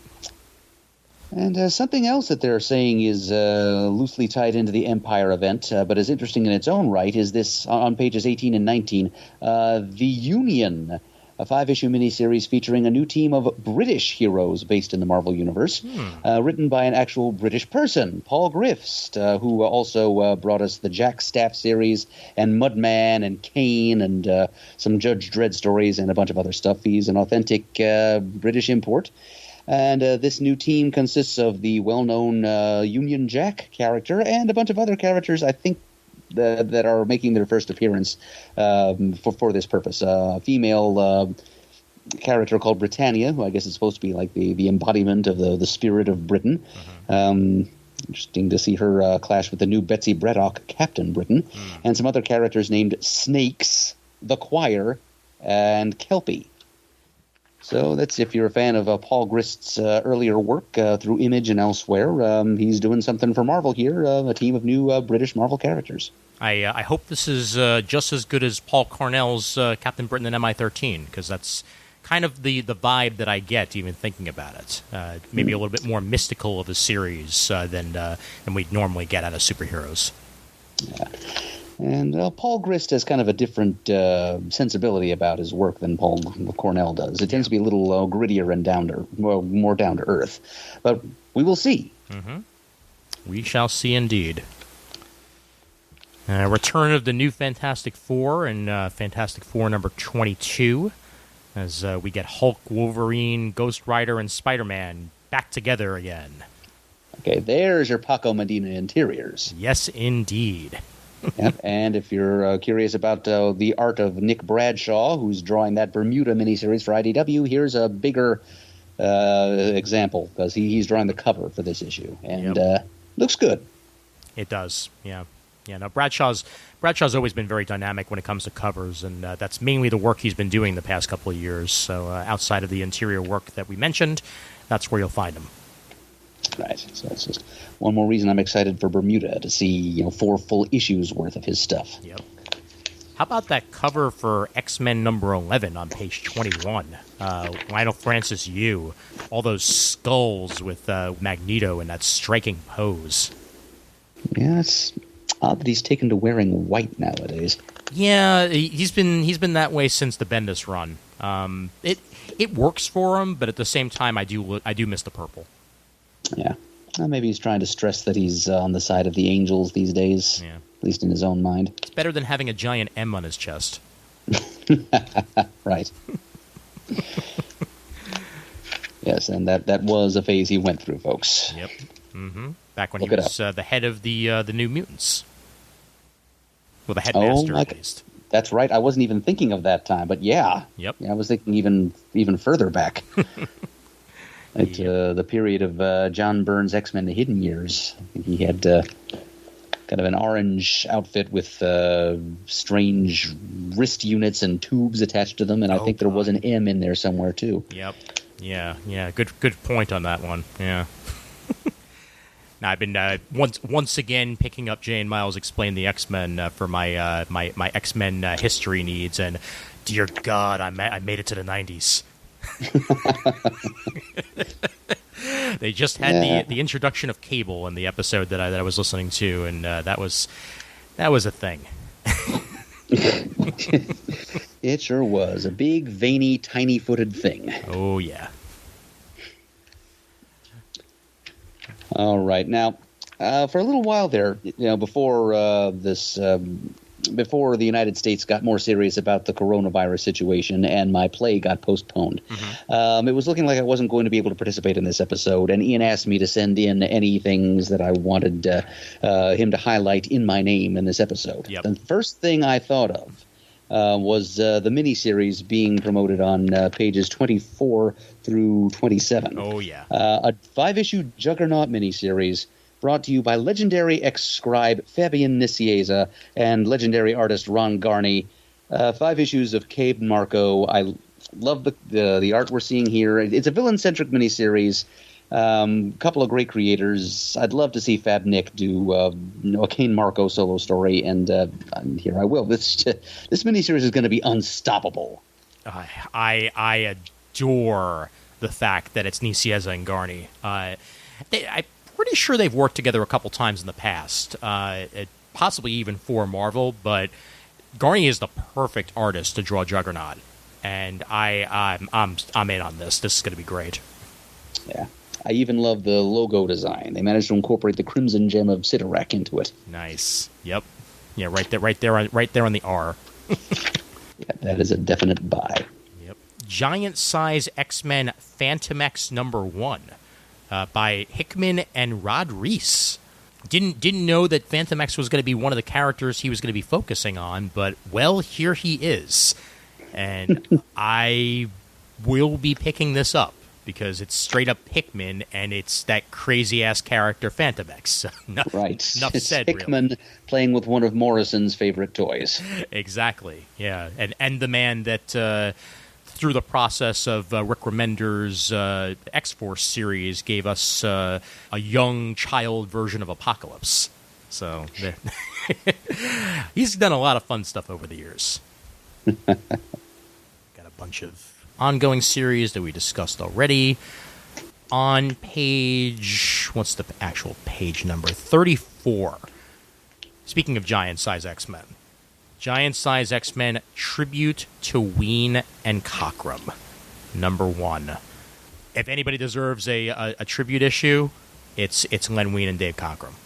And this issue is going to go ahead and do that with 37 of Marvel's top artists coming together to recreate the epic story. I think this was one of the ones that Chris mentioned. You are correct. Before he headed out, but it deserves a second mention just for how cool a concept it is, and that recreation of the Giant Size X-Men #1 cover. I know it's a variant, but damn, they may get me to buy it. Who drew that image? Is that... They're not even making that clear. Variant cover by TBA, they say, even though that's clearly by somebody. So Right, it's existing art, and whoever drew it signed it, but I don't know what... I don't know how to decipher the signature. That's not McGinnis, is it? Because they mention his name in the solicitation as well. Oh, you know what? I bet that's the main cover by Adi Granov. Oh, there we go. Yes, good point. Yeah, because that's definitely his style, the pre-rendered style. Yeah. Good point. Good catch. Alrighty, what else we got? Well, under the heading of Marvels, head on page 62 and 63, now Marvel's been doing, or they just started doing with the first one on Namor the Submariner, the series of Marvel's Snapshot one-shots, which are conceived of by Kurt Busiek with a series of artistic collaborators. See, on 62, we've got an Iron Man story co-written by Busiek and Barbara Randall Kiesel, with art by Staz Johnson, and a Spider-Man one-shot co-written by Busiek with Howard Chaykin, art by Chaykin, all undercovers by who else? Alex Ross. And I'm planning to buy every one of these that they put out. Yeah, it's hard to resist, isn't it? You bet it is. Did we mention Strange Academy at any point on the show? I think we did. We might have when the first issue was solicited. Yeah. Interesting fact. When Pants and I were most recently in the studio, I guess it was the same night that Chris and Shane showed up. Yeah. We found that somebody at Marvel still has not lost our contact information yet, because they actually sent us an exclusive variant edition of Strange Academy #1. Wow. As like a promo press copy. Oh, boy. So somebody over there still knows and likes us, I guess. Okay. Well, that's thank them for that, because my God, that's Scotty Young and Humberto Ramos. Like, that's I you can't sleep on that. That's great. Whew. Man, oh man. But it's basically Hogwarts in the Marvel Universe. It's essentially, yeah. School for young Marvel Universe mages. Yep. If anybody's going to do that, Scotty's the one to do it. Okay. Scrolling down. Many more of these one-shots. Spider-Man 1 as Howard Chaykin and Kurt Busiek, with art by Howard Chaykin, for Spider-Man Marvel Snapshots on page 63. Here's something. Larry Hama back on Wolverine. But it's not Wolverine. It's Wolverine. Okay, part of the Marvel 2020 event, I see. Yep. 2020 Wolverine #1, written by Larry Hama and art by Roland Bashi. I wonder, is that Albert, you think? Probably. Yeah. The text says is the return of LCD and Albert, the robot Wolverine. Oh, boy. Yeah. So Wow. naturally, Hama comes back to do something, and he immediately goes right back to the characters he was writing, 20 years ago when he was doing Wolverine. Go figure. Closer to 30 years ago now. Jeez. Yep. Whatever works. All right, part of Nick Spencer's run on Amazing Spider-Man on pages 68 and 69, The Return of the Sin Eater, and Spidey versus a version of the Lethal Legion, which appears to include, and I may be wrong about this, the Grey Gargoyle, Whirlwind, Graviton, or maybe it's Count Nefaria, and Pink Helmet Guy. Not sure which classic Marvel villain that is, but I'm sure it's a classic something. Looks really familiar, but I'm not placing it. I hate when that happens. But yeah, that's really cool cover there too by Jose Maria Casanovas. Yeah, I've kind of been taking infrequent dips into Spencer's run, depending on which classic villains he's addressing. And this may be one of those dips. I mean, he's bringing back the Sin Eater, and this time he's displaying an NYPD badge proudly on his belt. And as part of that, it's Spidey versus Sin Eater versus the Lethal Legion. And I think that's a confrontation I want to read. Yeah, certainly sounds like it should be fun. Marvel Tales Hellstrom #1 on page 82. Gary Frederick, John Warner, and Warren Ellis, with Tom Sutton, Jim Moody, and Leonardo Manco on art. And a bunch of reprints here. Son of Satan #1, Hellstrom, Prince of Lies #12. But I think there might also be at least one new story in there as well. Getting into Son of Satan for some reason. Is there any project in the works in other media for Damon Hellstrom, as far as you know, Ian? There was a Hulu series in the works, but I don't know whether or not it got canned with everything else. Because that was one of the things that was in the pipeline, but I think it may have been too far along for them to stop it. So that series may still be coming out in at least one season on Hulu. So that's probably why they're mentioning his name here. Well, I hope we get to see it sometime. Yep. A couple of timely facsimile editions. On page 74, reprint of Amazing Spider-Man #101 with the first Morbius versus the six-armed Spider-Man. Interesting time in Peter's life that was. Yep. And on page 82 here, right underneath the aforementioned Marvel Tales Hellstrom, we've got a reprint of Werewolf by Night #32, which is the first Moon Knight. Nice. Moon Knight will be getting a series on Disney Plus at some point, if I remember correctly. That will be cool to see. Yep. I know a couple of geeks who will probably be watching. Oh, yeah. And Moon Knight is also figuring in the current, well, soon-to-be current storyline in Avengers, as seen on page 83, The Age of Khonshu.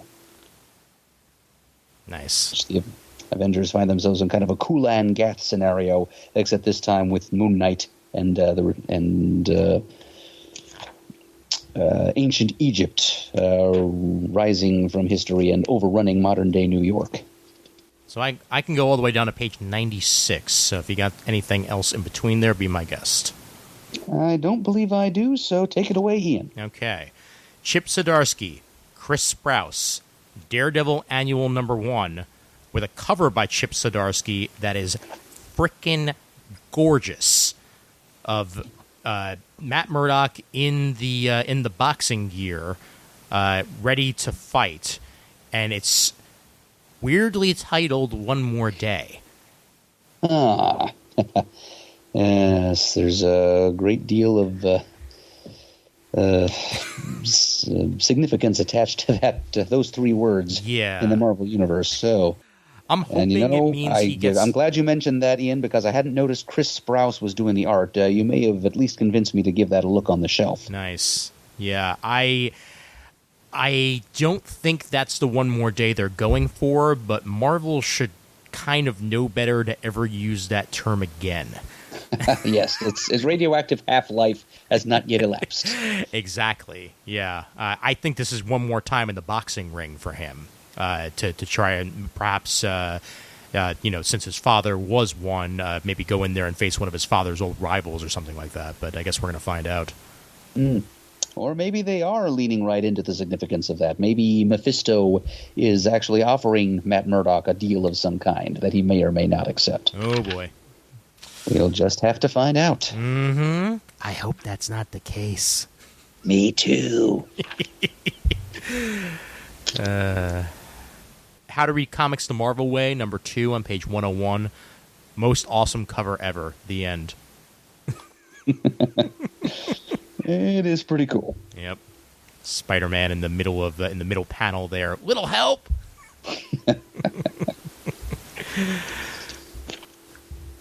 Don't really have any Star Wars things to point out, so I think I'm just going to go ahead and scroll down into the trades.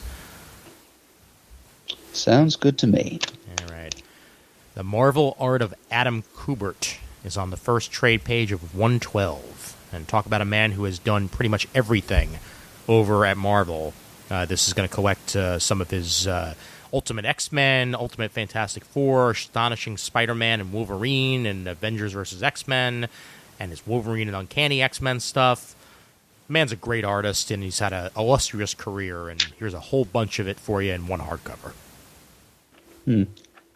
Was it Adam who drew the Mark Waid Kazar series, or was that his brother Andy? I think that was Andy, but do not quote me on that. Sometimes I have a very hard time keeping track of which one was which. Yeah, and I definitely do also. Yeah. Let's see. Maybe the internet will tell me if I put in Kazar and Kubert. Who did you say the writer was on that one? It was Mark Waid. It was Mark Waid. That's what I thought. Okay, that was Andy Kubert. Okay. Yep. Got a new printing of the Infinity Gauntlet Omnibus. Always worth a mention every time they do it. Mm-hmm. In hardcover form. And on the very next page, the material in this collection is not that inspired, but the title is Venomnibus, Volume 3, hardcover. Wah, wah. Yeah, this is stuff from the late 90s, early 2000s. Oh, yeah. It sure is. It sure is. Not the best time in Venom's history. And in my opinion, not the best time in Marvel history. But that's just one man's opinion. Yeah. Tons of good stuff in there, but a lot of so-so.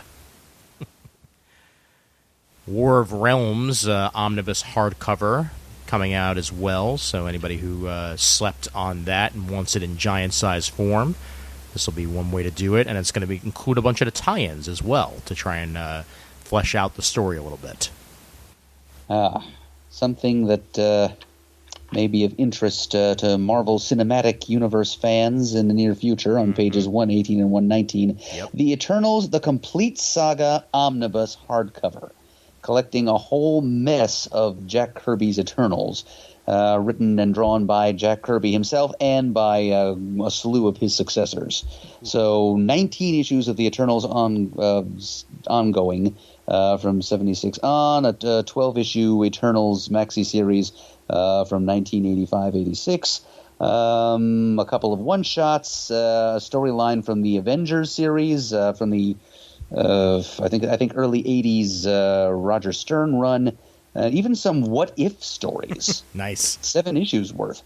So, yeah. And all of this wrapped around a really beautiful Alex Ross cover featuring 6 of the most important Eternals characters right there front and center, and some of the more minor Eternal and Deviant players shown down below. Yeah.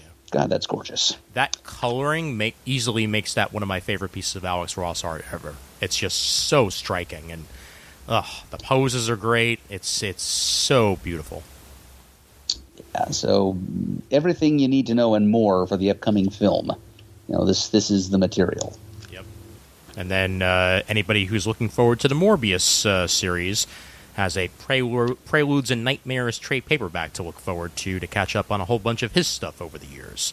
From the likes of Roy Thomas, Jerry Conway, Mike Friedrich, Joe Keating, and Dan Slott, and pencils by Gil Kane, Ross Andrew, Paul Galassi, Marco Cicchetto, and Valentine DeLando. Landry. Interesting selection of stuff here. Interesting in what it omits as much as in what it includes. It's basically just his first couple of appearances in Amazing Spider-Man.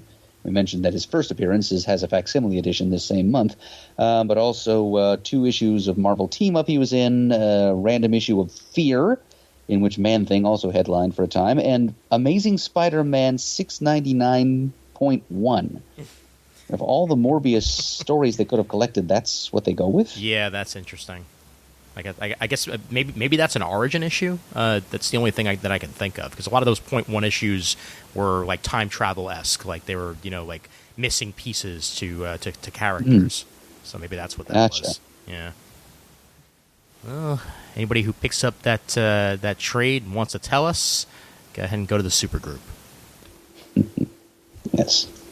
All right, we got Symbiote Spider-Man Alien Reality trade paperback by Peter David and Greg Land. I'm in for the Peter David. I'm on the Greg Land, but I'll live because it's Peter David. Right, exactly. Yep, it's more untold tales of the Black Suit Spider-Man. Mm-hmm. Yep. And then the collection of the X-Men Fantastic Four miniseries that we discussed in previous previews by Chip Zdarsky and Terry Dodson, on sale in June. Right. The X-Men want Franklin Richards to live on Krakoa with all the other mutants. The Fantastic Four want him to stay with his family. There's your conflict.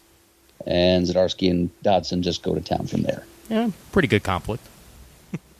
Yeah. We can get 4 issues out of that easily. Mm-hmm. Page 126, we've got a collection of the first arc of Mark Waid and Kev Walker's Doctor Strange Surgeon Supreme. New chapter in Stephen Strange's life as he gets back into medicine while continuing to act as mystic protector of the earthly plane. It's Mark Waid. I mean, it's going to be good stories no matter what. Yeah, it is. And his Doctor Strange is good stuff in general. Yep, and this is a really good angle for him to explore. I've been liking it. Yep. Now, on page 141, they have the cover for Fantastic Four Volume 5, Point of Origin. And I know it's not intentional, but because of the way Invisible Woman's costume is ripped, I am getting so many flashbacks to the 90s. Oh, yes. I absolutely see what you mean. Back when she had the costume with the missing shoulders and the cutout 4 on her chest. Right, like the peekaboo cleavage window cut out of the letter. Yeah. Yep. I keep looking up to the Thing and expecting to see that pot on his head.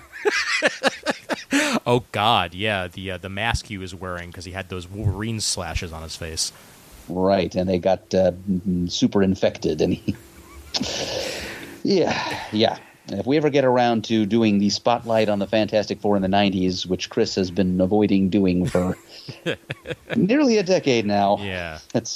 No, I exaggerate. It's more like half a decade, but still, if we ever do get around to doing that, we'll talk all about Peekaboo, Sue Storm, and Helmet Head thing. Hey, whether I like it or not, that's where I started reading Fantastic Four. Was right around the time that that Reed and Doom, quote unquote, died. So I have some insight that I can share on that. So issue. do I, Ian, because I started reading only about maybe half a year before that. Yep. So there we go.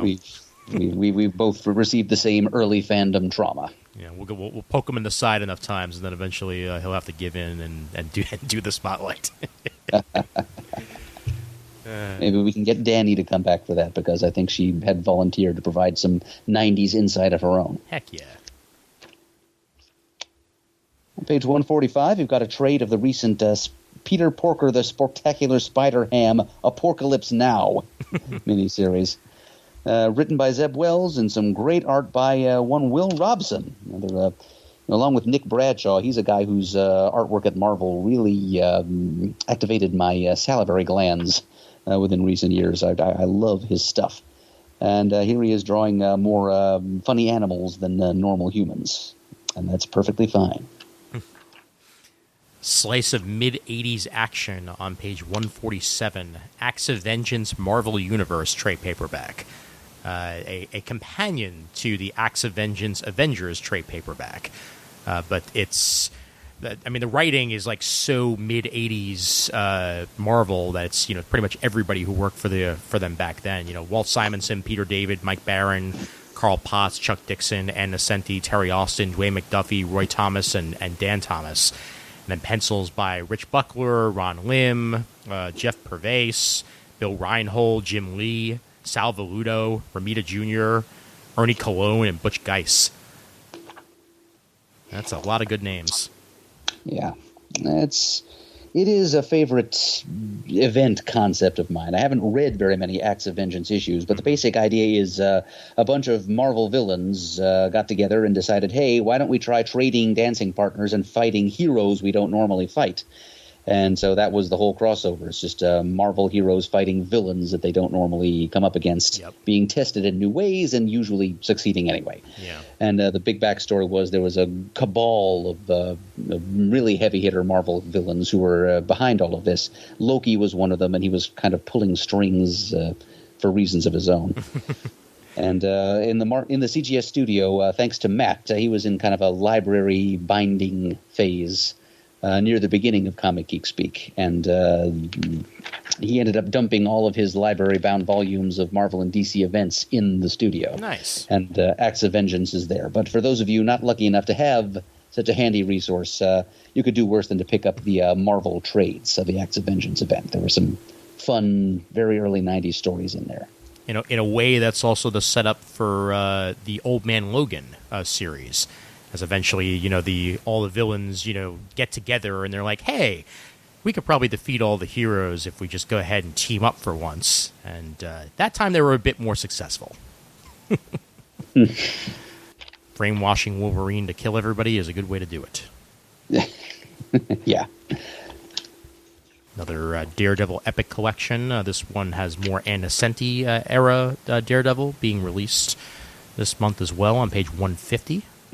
Last Rites is the collection, volume 15 in the Daredevil Epic Collections. Yeah. On page 153, we've got a good companion to the Empire crossover, Avengers Live, Kree, or Die. It's a bunch of latter-day clashes between the Avengers and the Kree Empire. They're not going to go so far as to collect the entire Operation Galactic Storm crossover in here, but it's some of the fallout from that. Including the Live, Kree, or Die eponymous crossover that ran through a few post-Heroes Reborn Marvel titles in the late 90s. And speaking of Heroes Reborn... Oh, I wish I hadn't. The collection that no one wanted on page 154. Written by Rob Liefeld. Jeff Loeb, James Robinson, Jim Lee, Walter Simonson, and more. some great names in there, and penciled by Liefeld.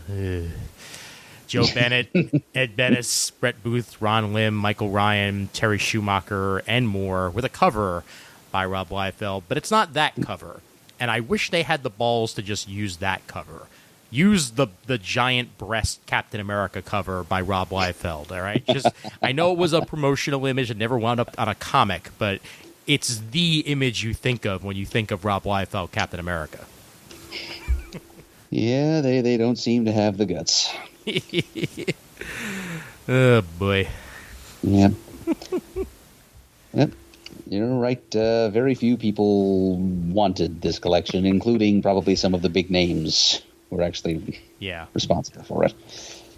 I bring this up whenever I bring up Heroes Reborn. That everybody forgets that like the last thing that Heroes Reborn had was a giant like rewriting of the universe where Wildstorm and Marvel were part of the same reality.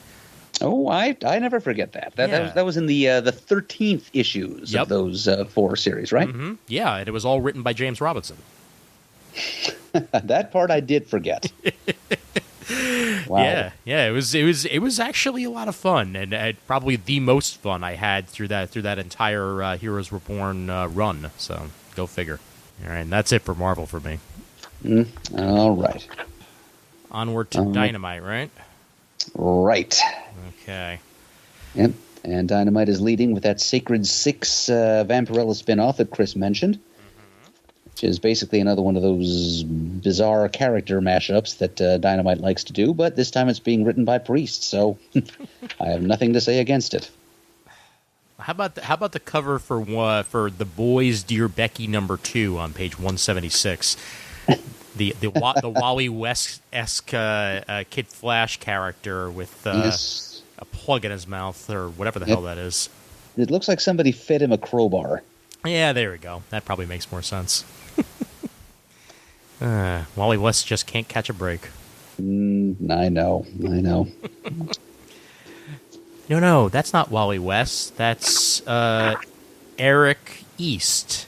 Yeah. I don't think I have much else to mention at Dynamite right now. I'm still buying Priests of Vampirella, of course. Yeah, I think I'm pretty good too, so let's go ahead and move on. Okay, to Boom. To Boom it is. Okay, starting off with page... What was it I was looking at here? Here we go. A Thief Among the Trees, an Ember in the Ashes. It's very, very, very quotable. It sounds more like a book you'd find at the supermarket checkout than a comic in some ways. But I like the general look of it. It's by Sabah Tahir and Nicole Edelfinger on page 200. New York Times best-selling author Sabah Tahir joins writer Nicole Edelfinger and artist Sonia Lau for an all-new original graphic novel introducing the dangerous world of An Ember in the Ashes to new readers and revealing an untold story of Elias and Helene's beginnings at Blackcliff Academy in the stirring standalone chapter in this series' mythology. So this is a Archaea book that existed for a while, I think, if I'm remembering correctly. It's the way they're describing it makes it sound like they're inserting this into the middle of a series. Right, exactly. Yeah, but like the look of the art, and this is in some ways an origin of sorts. So maybe this might be something worth picking up if you didn't check out the other stuff. And if you happen to be a fan of the An Ember in the Ashes prose books, it should be of special interest to you. It's a little less so to those of us who didn't know that the series existed until we read this. Exactly. Yep. And then, of course, on 204, Something is Killing the Children, Volume 1. Yep, which did get some love from the voters or nominators in the Best of 2019 awards process. Excellent. We have not forgotten about you folks, by the way. That will be forthcoming. Oh, yes. I'm sorry. We probably would have gotten to you this week if I'd known that all this coronavirus cancellations were going to happen and that I would have that I would be able to participate in recordings this week. But you will soon learn the winners of the Best of 2019 awards. You sure will. Anything else at Boom?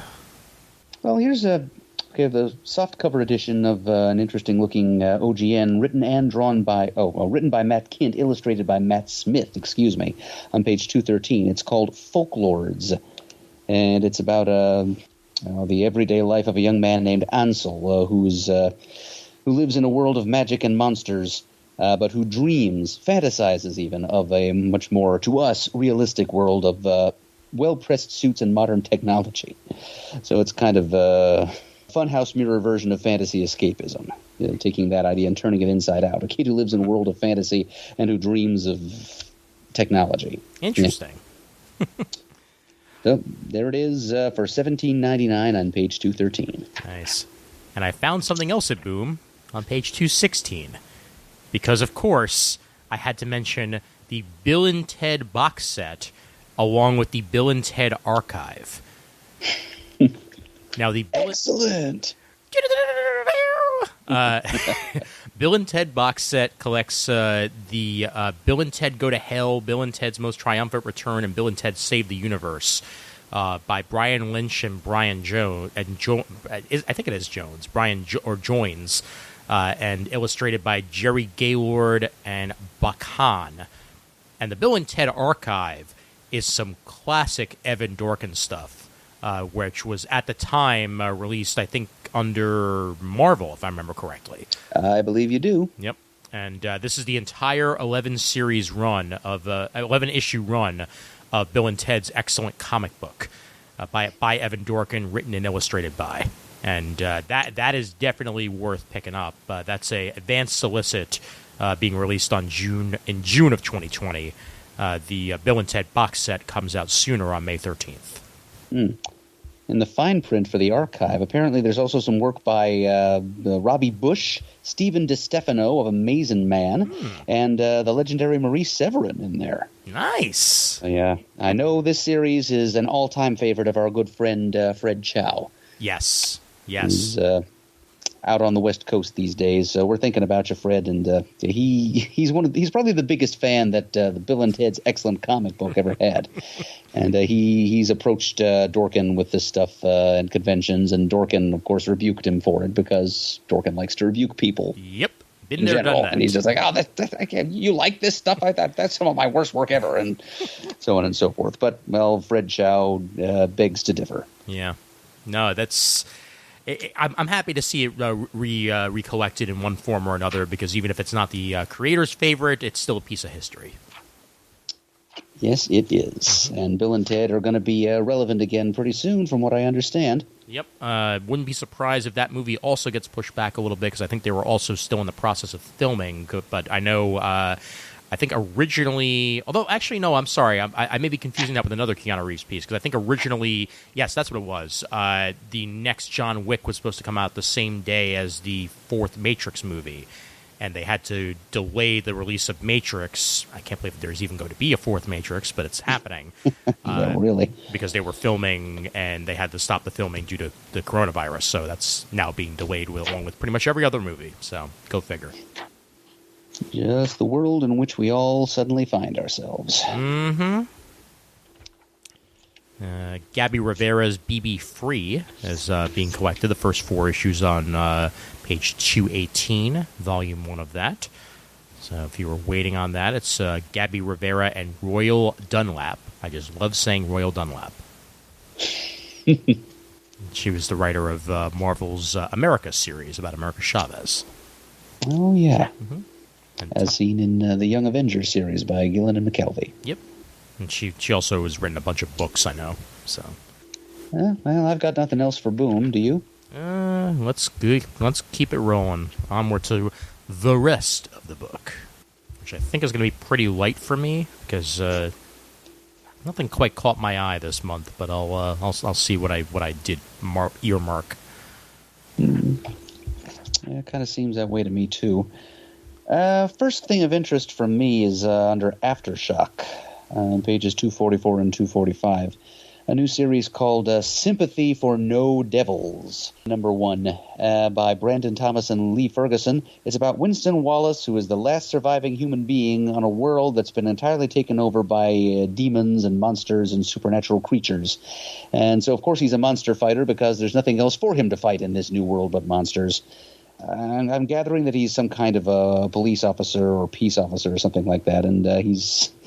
There is some definite explanation for how he's managed to be the only surviving human being in this world of supernatural beings.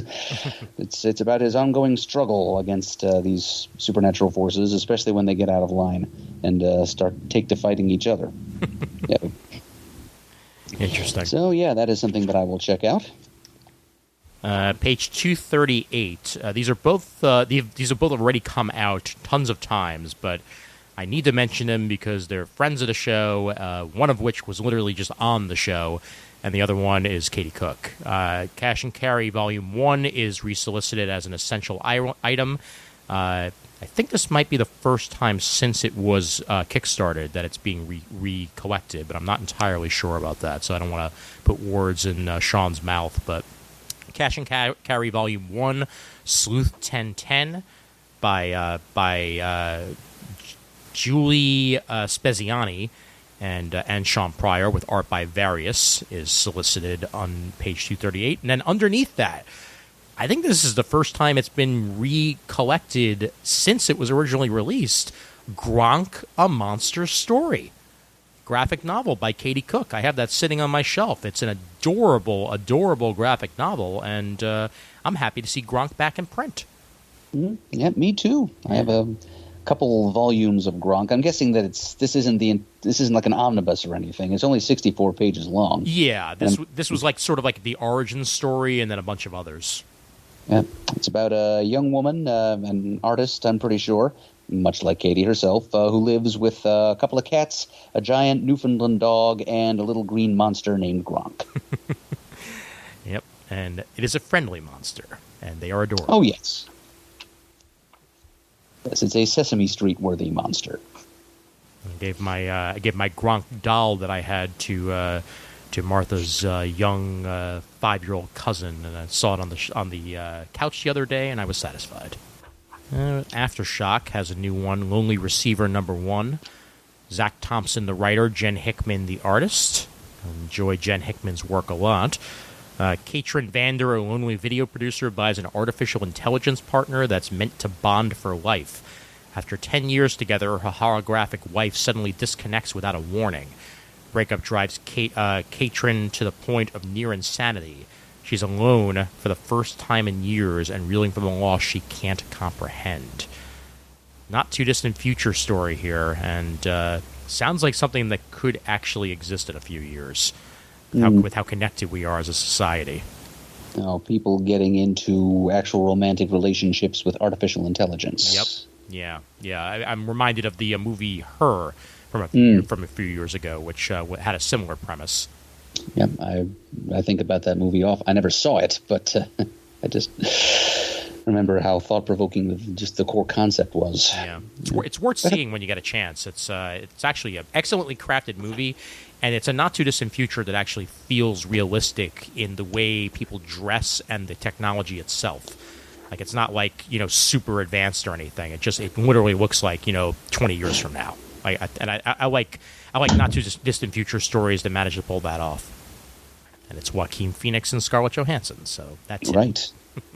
Let's see. Page 254, under another one of our favorite small publishers, Ahoy Comics. We have the realization of one of the concepts showcased in the Steel Cage one-shot. Remember that, when people were supposed to read the 3 features in that series and vote for their favorite, and it would become an Ahoy Comic series? Well, It looks like the winner must have been Penultiman by Tom Peyer and Alan Robinson. It's the story of an obvious Superman analog who suffers from depression and self-loathing, and he gets a little assistance from his Superman robot, basically, an android named Anti-Penultiman. So there's something that Pants can add to his vocabulary. He's so fond of penultimate. Anti-penultimate means next to last. So there you go. Anti-Penultiman is going to try to help his human master Penultiman shake his blues. Man, that's a lot to say in a sentence. But somehow I've forced it all out of my mouth. Yeah, I'm reminded of Pete and Repeat sit in a boat. Pete fell out. Who was left? Repeat. Okay, sure. Pete and Repeat.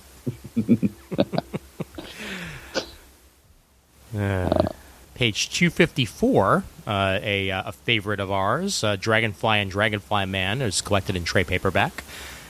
Tom Peyer on the writing, and Peter Krause and Russell Braun on the art, with a cover by Jamal Weigel.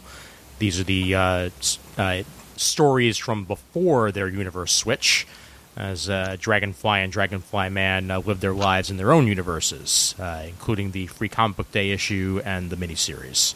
It's the follow-up to the miniseries that I nominated, The Wrong Earth, which I nominated for Best Miniseries of 2019. And so this is just a further exploration of the two characters' worlds, and it's here in trade paperback. It comes highly recommended by both of us here. Yes, it does. Archie, I don't know if I mentioned this the first time around, but there's a Super Duck series by Frank Thierry and Ian Flynn. This is the second issue of the 4-issue miniseries. But the art style looks very DuckTales. Like modern-day DuckTales, like the reboot. Mm-hmm. Yeah. No accident that, I'm sure. Oh, yeah, definitely. But it's it's Frank Thierry, so it could be interesting. Yeah, it mentions a certain rich Scottish duck showing up in issue number 2. So yeah, they're aware of what they're doing here. Yeah, I'm sure his name will be Duck McScrooge. J.T. Krull, the first issue out of Aspen Comics of Soulfire Exiled, 3-issue limited series. J.T. Krull and Jordan Gunderson, and I think we discussed that. It's nice to see Aspen putting out things that aren't just art collections and collections of their older things, and this is a good way to do it with J.T. Krull, who I've enjoyed his work in the past, and this is going to be hopefully the beginning of something new for the Soulfire character. Yeah. There is, or at least can be, more to Aspen than just endless Michael Turner retreads. It's true. Our friend and listener V. Ken Marion has done art for a bunch of Aspen publications. Nice. And there's something pretty original that has come out from them very infrequently called Zoo Hunters, which is about a father and son team of cryptid wranglers who travel from planet to planet hunting rare animals for intergalactic zoos. It's by a writer-artist named Peter Steigerwald. It's a great concept, beautifully done, but it's like an issue every 3 years comes out. Yeah, that's bad. It is. I'm sorry. It's an example of an original thing that Aspen's been publishing. I'm just sorry that they're not publishing it more often. That's a shame. Yeah. Well, maybe people will notice it when it's finally done. Here's hoping. Yeah. Issue 3 of J. Michael Straczynski's The Resistance, out on page 277, as that continues there, with art by the amazing Mike Deodato Jr. For fans of Doctor Who, on page 282, looks like they're putting out an audio CD of a Donna Noble story. So it's written by Jacqueline Rayner and starring Catherine Tate as Donna Noble. So that's more Catherine Tate Donna action for any of you Doctor Who fans out there. I'm assuming Catherine Tate played the character originally? You are correct. Yep. Okay. Yeah, she was one of the companions of damn it, he played the Purple Man also. Christopher Eccleston? No, not Eccleston. Next one. Oh, dang it. Yeah. David Tennant. David Tennant, thank you. Yeah. Tonight's not a names night for me. I'm going to be forgetting everybody's names, even people that I know very well. But yeah, she was one of David Tennant's companions on the show for quite some time, and they had a wonderful rapport going back and forth. Catherine Tate's just a funny woman. Pants would probably agree were he here. Mm-hmm. I am continuing to scroll, so be my guest if you have anything else, because got to get past the TNA and find myself some new stuff. Yeah. Well, there's something that I think Chris would very much like to know about on page 298. It's another one of Garth Ennis's recent string of war comic original graphic novels. It's called The String Bags. It's produced in tandem with artist P.J. Holden, and it's about a group of seaplane pilots of the British Royal Navy, the swordfish crews of early World War II. Yeah, so that's more wartime aviation storytelling for Ennis, and I'm sure Chris will want to check that out. Very cool. Yeah, he does love his wartime, doesn't he? Chris and Garth Ennis both. Got another Hark a Vagrant collection, Kate Beaton's strip comic on page 300. Always been a fan of that stuff. And this one's Step Aside Pops, a Hark a Vagrant collection. Really like the art on page 306 for 8 Lane Runaways by Henry McCazuland out of Fantagraphics. It's coming out in May. 8 Lane Runaways is unlike any graphic novel you've ever read. I guess I'll be the judge of that. It is a fantastical world of endless tracks where one runner relies on her poncho to give her direction. Another deals with a suddenly missing appendage. There's also algebra dogs, a juice institute, and a helping network that consists of miles of strings that provide that no matter how far apart, the friends you can rely on are the ones you met while pacing life's twisty-turny trails.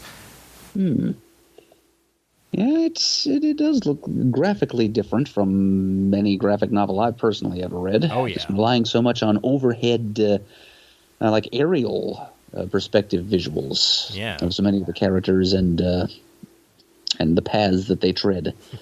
And it looks almost like inspired by video game graphics. Definitely, yeah. Yeah, I mean, I'm intrigued, and I would love to know what a Juice Institute is. So that's I'll have to read to find out. I'd like to submit my application to become a resident. Oh yeah. On page 308, we've got the 25th anniversary edition of Howard Cruz's Stuck Rubber Baby, coming out from First Second Books, which is a tale of race and sexuality in 1960s Alabama. And I can remember reading about Stuck Rubber Baby early on in my life as a comic collector in the comic shop newsletter that used to get stuck in with your weekly comics purchases at your local comic shop. And it was one of my first encounters with indie or art comics, just the comics that didn't directly involve superheroes. And it's kind of sobering to me to realize that that was indeed 25 years ago. Yeah, time flies, my friend. Time flies. That it do. Well, I got something for the youngins on 315. Bone Adventures Volume 1, Finders Keepers. Written and drawn, of course, by the one and only Jeff Smith. And this one is 2 hilarious tales to delight beginning readers. It's the Bone Cousins, as they find a coin, Finders Keepers, but the boys can't agree on how to spend it. That sounds sweet and adorable. Yep, looks like it's the young Bone Cousins. Might even take place in Boneville. Yeah, certainly looks that way. Yeah, so that's maybe all ages appropriate, but I mean, heck, it's Bone, it's Bone stories. More Bone content for the hardcore fan. It's, whether you're young or old, if you love Bone, you should probably buy this. Send out a signal flare to the illustrious founder. Yes, I'm sure he will receive that signal, too. Get a copy and share it with his girls. Oh, yeah. No, Deemer's definitely picking that up. On page 321, there's a graphic novel called Act by Kayla Miller. This is part of the Women in Comics branding that they did this month for previews. And how do you know when the person who can make the difference is you? Olive is excited to start sixth grade, new teachers, new experiences, and a field trip to the big city with her best buds. But when Olive finds out that a school policy is keeping some kids from going on the trip, she decides to act. Hence, Act. I see what they did there.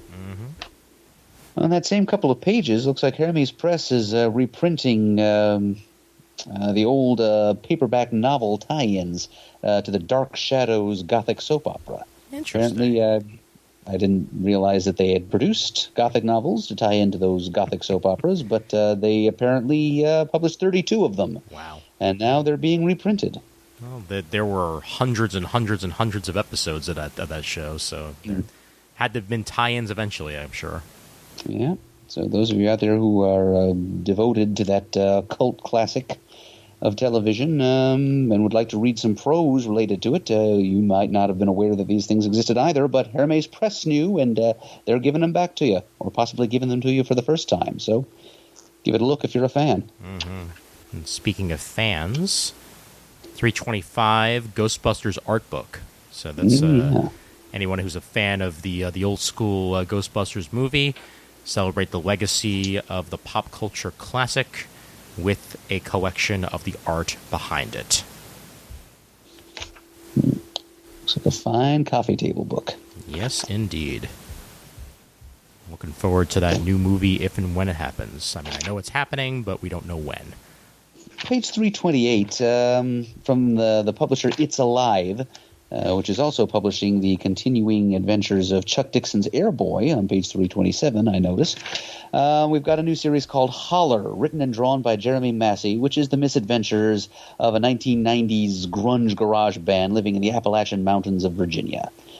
Sounds like good grungy fun, and if it weren't $5.99 for a 32-page 8x9 comic, I'd probably try the first issue.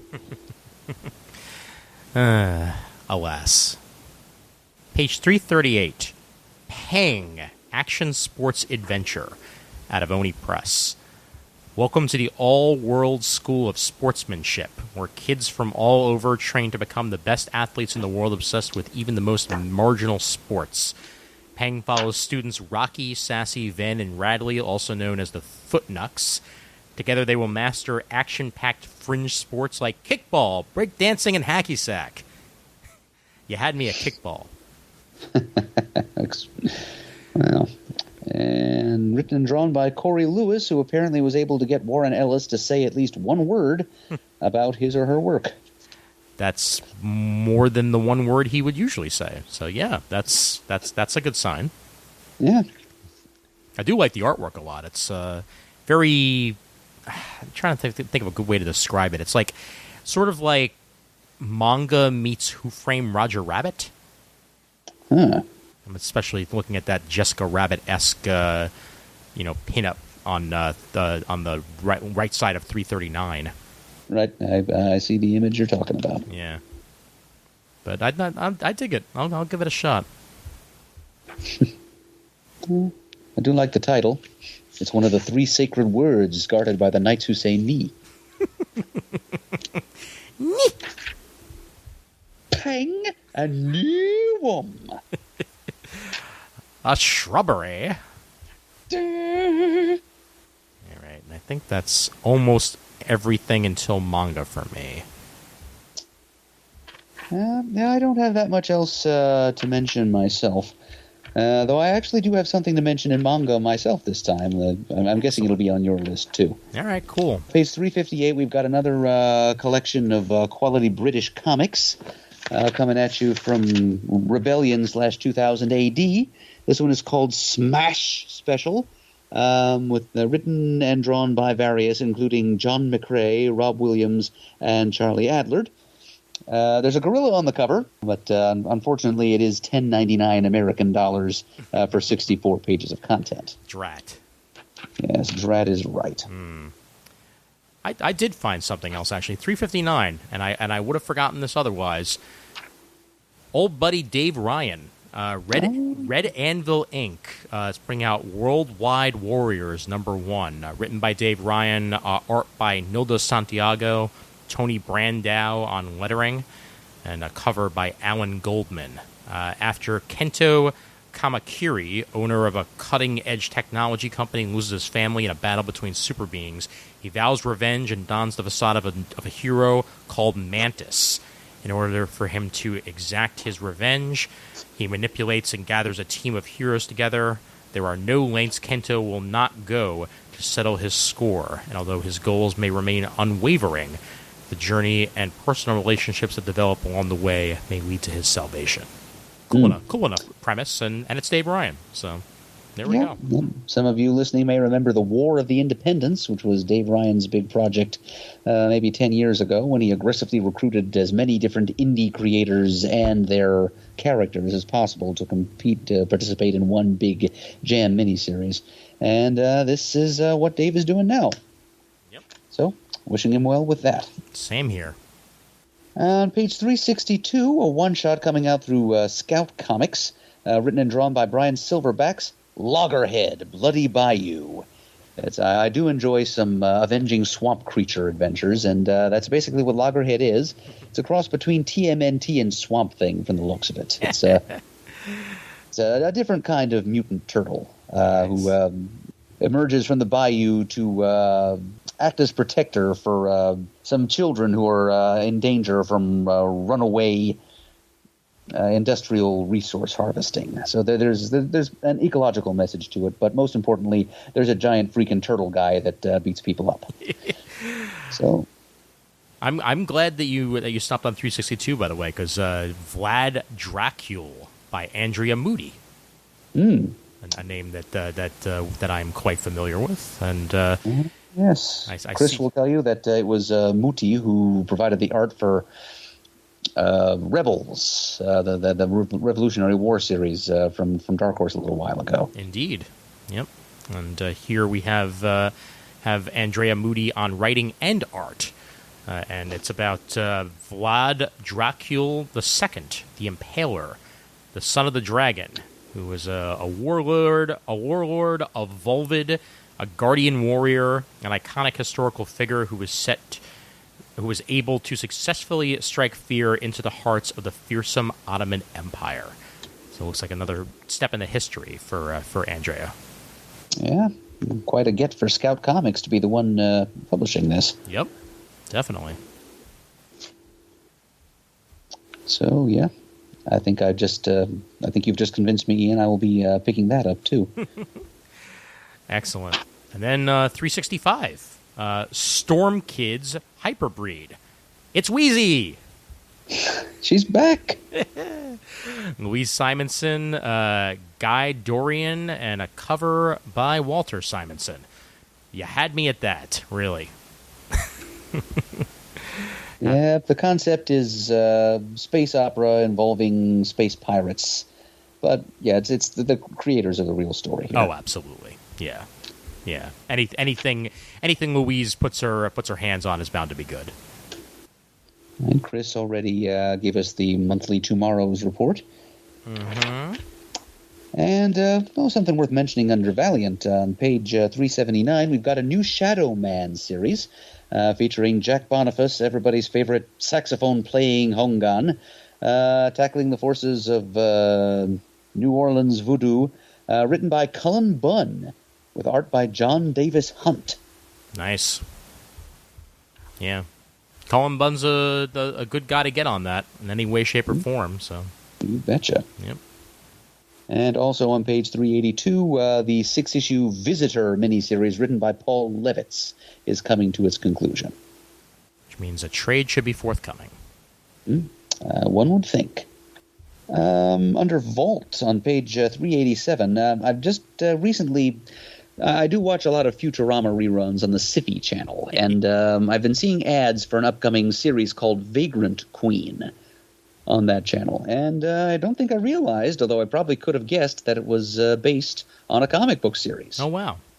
And it's written by Mags Visaccio, one of your favorites, Ian. Yep. And it's coming out through Vault. On page 387, you see the solicit for the 5th issue. Very cool.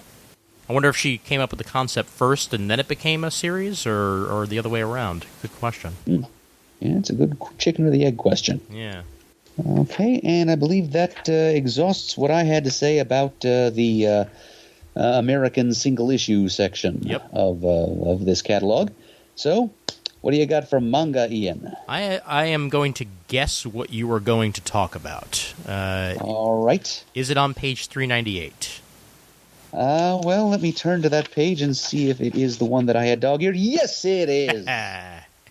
Nailed it. Go ahead, wax poetic. Well, I think I'll just wax Murdonian, if you don't mind. By all means. All right, so the title is Wonder 3. It is one of the lesser-known publications of Osamu Tezuka, known in Japan as the God of Comics, one of the fathers of modern manga.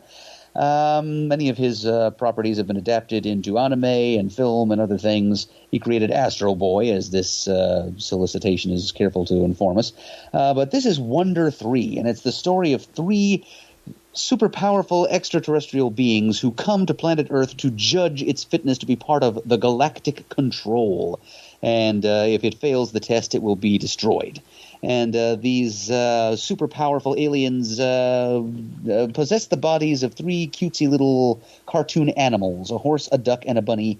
And they go around from the point of view of these adorable animals, analyzing humankind and their impact on their world and their fitness to be part of a wider universe. So there's going to be some commentary going on here, I'm sure, but it's going to be through the lens of Tezuka's unmistakable style and his affection for big-eyed, funny animal characters. He was very greatly inspired by Disney, after all. And so this is a story of his that I'd never heard of. It looks like it's a self-contained story. It's not like a series or anything. Mm-hmm. So, yeah, I will plop down $29.95 or whatever discount from that DCBS gives me, and I will try this. Yeah.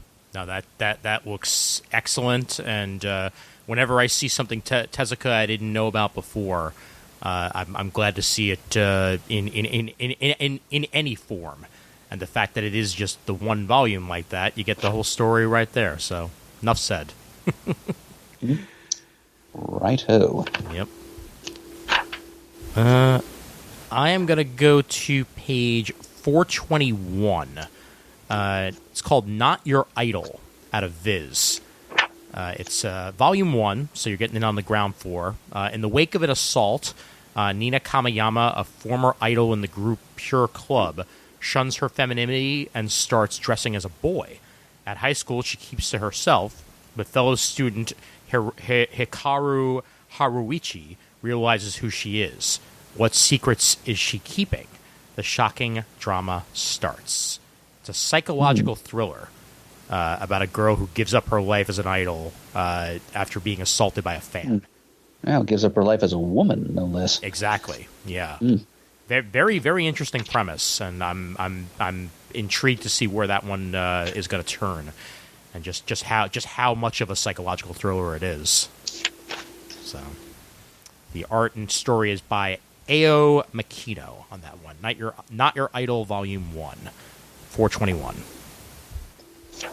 And I will throw out one more, almost for the name alone. It's now a hit anime streaming on Crunchyroll, but I love this name so much. High School Prodigies Have It Easy, Even in Another World, Volume 1. Another one of those run-on titles that manga creators are so fond of.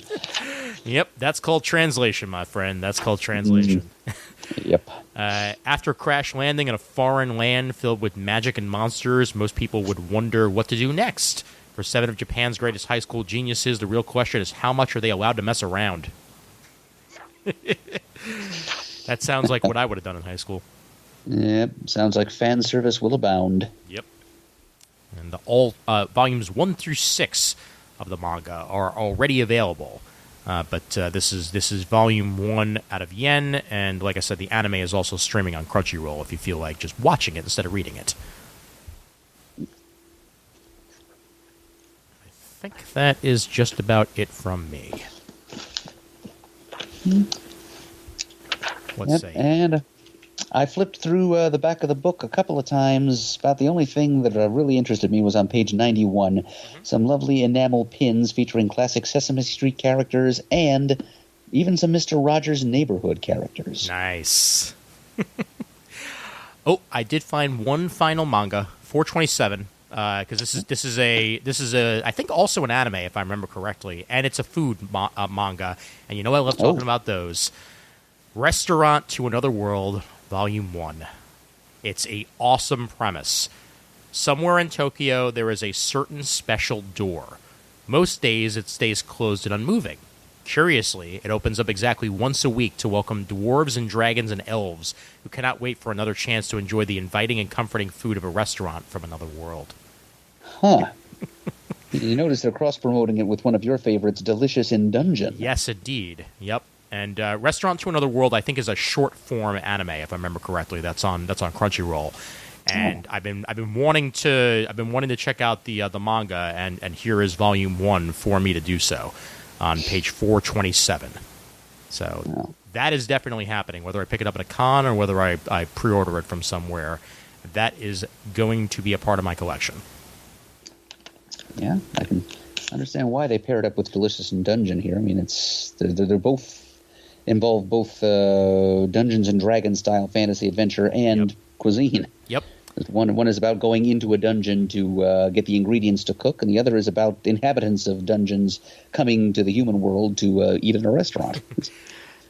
Reminds me slightly of the bar that the mystical characters in the DC universe like to go to. The one that was in Willingham's series of characters. I know, right, Shadow Pact. Yeah, Shadow Pact. Thank you. Yeah. I think Tanarak was the proprietor of it, or was it Jim Rook that took over from Tanarak? I think it started with Tamarack, but yeah, that the door would move, and you had to know where the door was in order to actually enter the bar.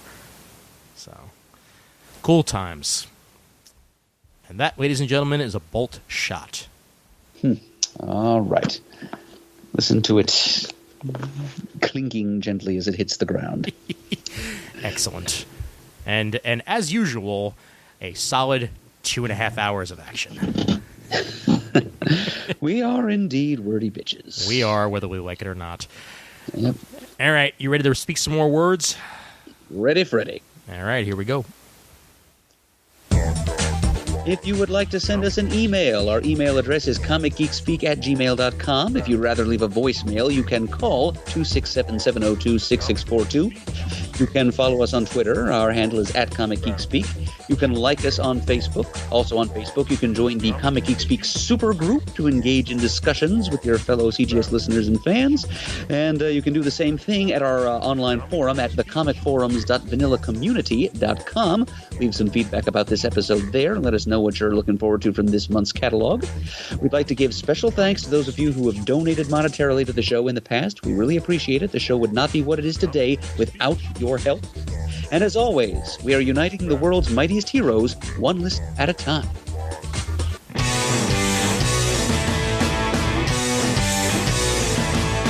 got it on Wednesday, and you was psyched about it going to the bottom up. These guys will talk about it, everything the geeks love. From cakes to laser beams, opinions like the seasons, on everything you read in comics, movies, games, toys, artists, Comic Geek Speak, Comic Geek Speak, Comic Geek Speak.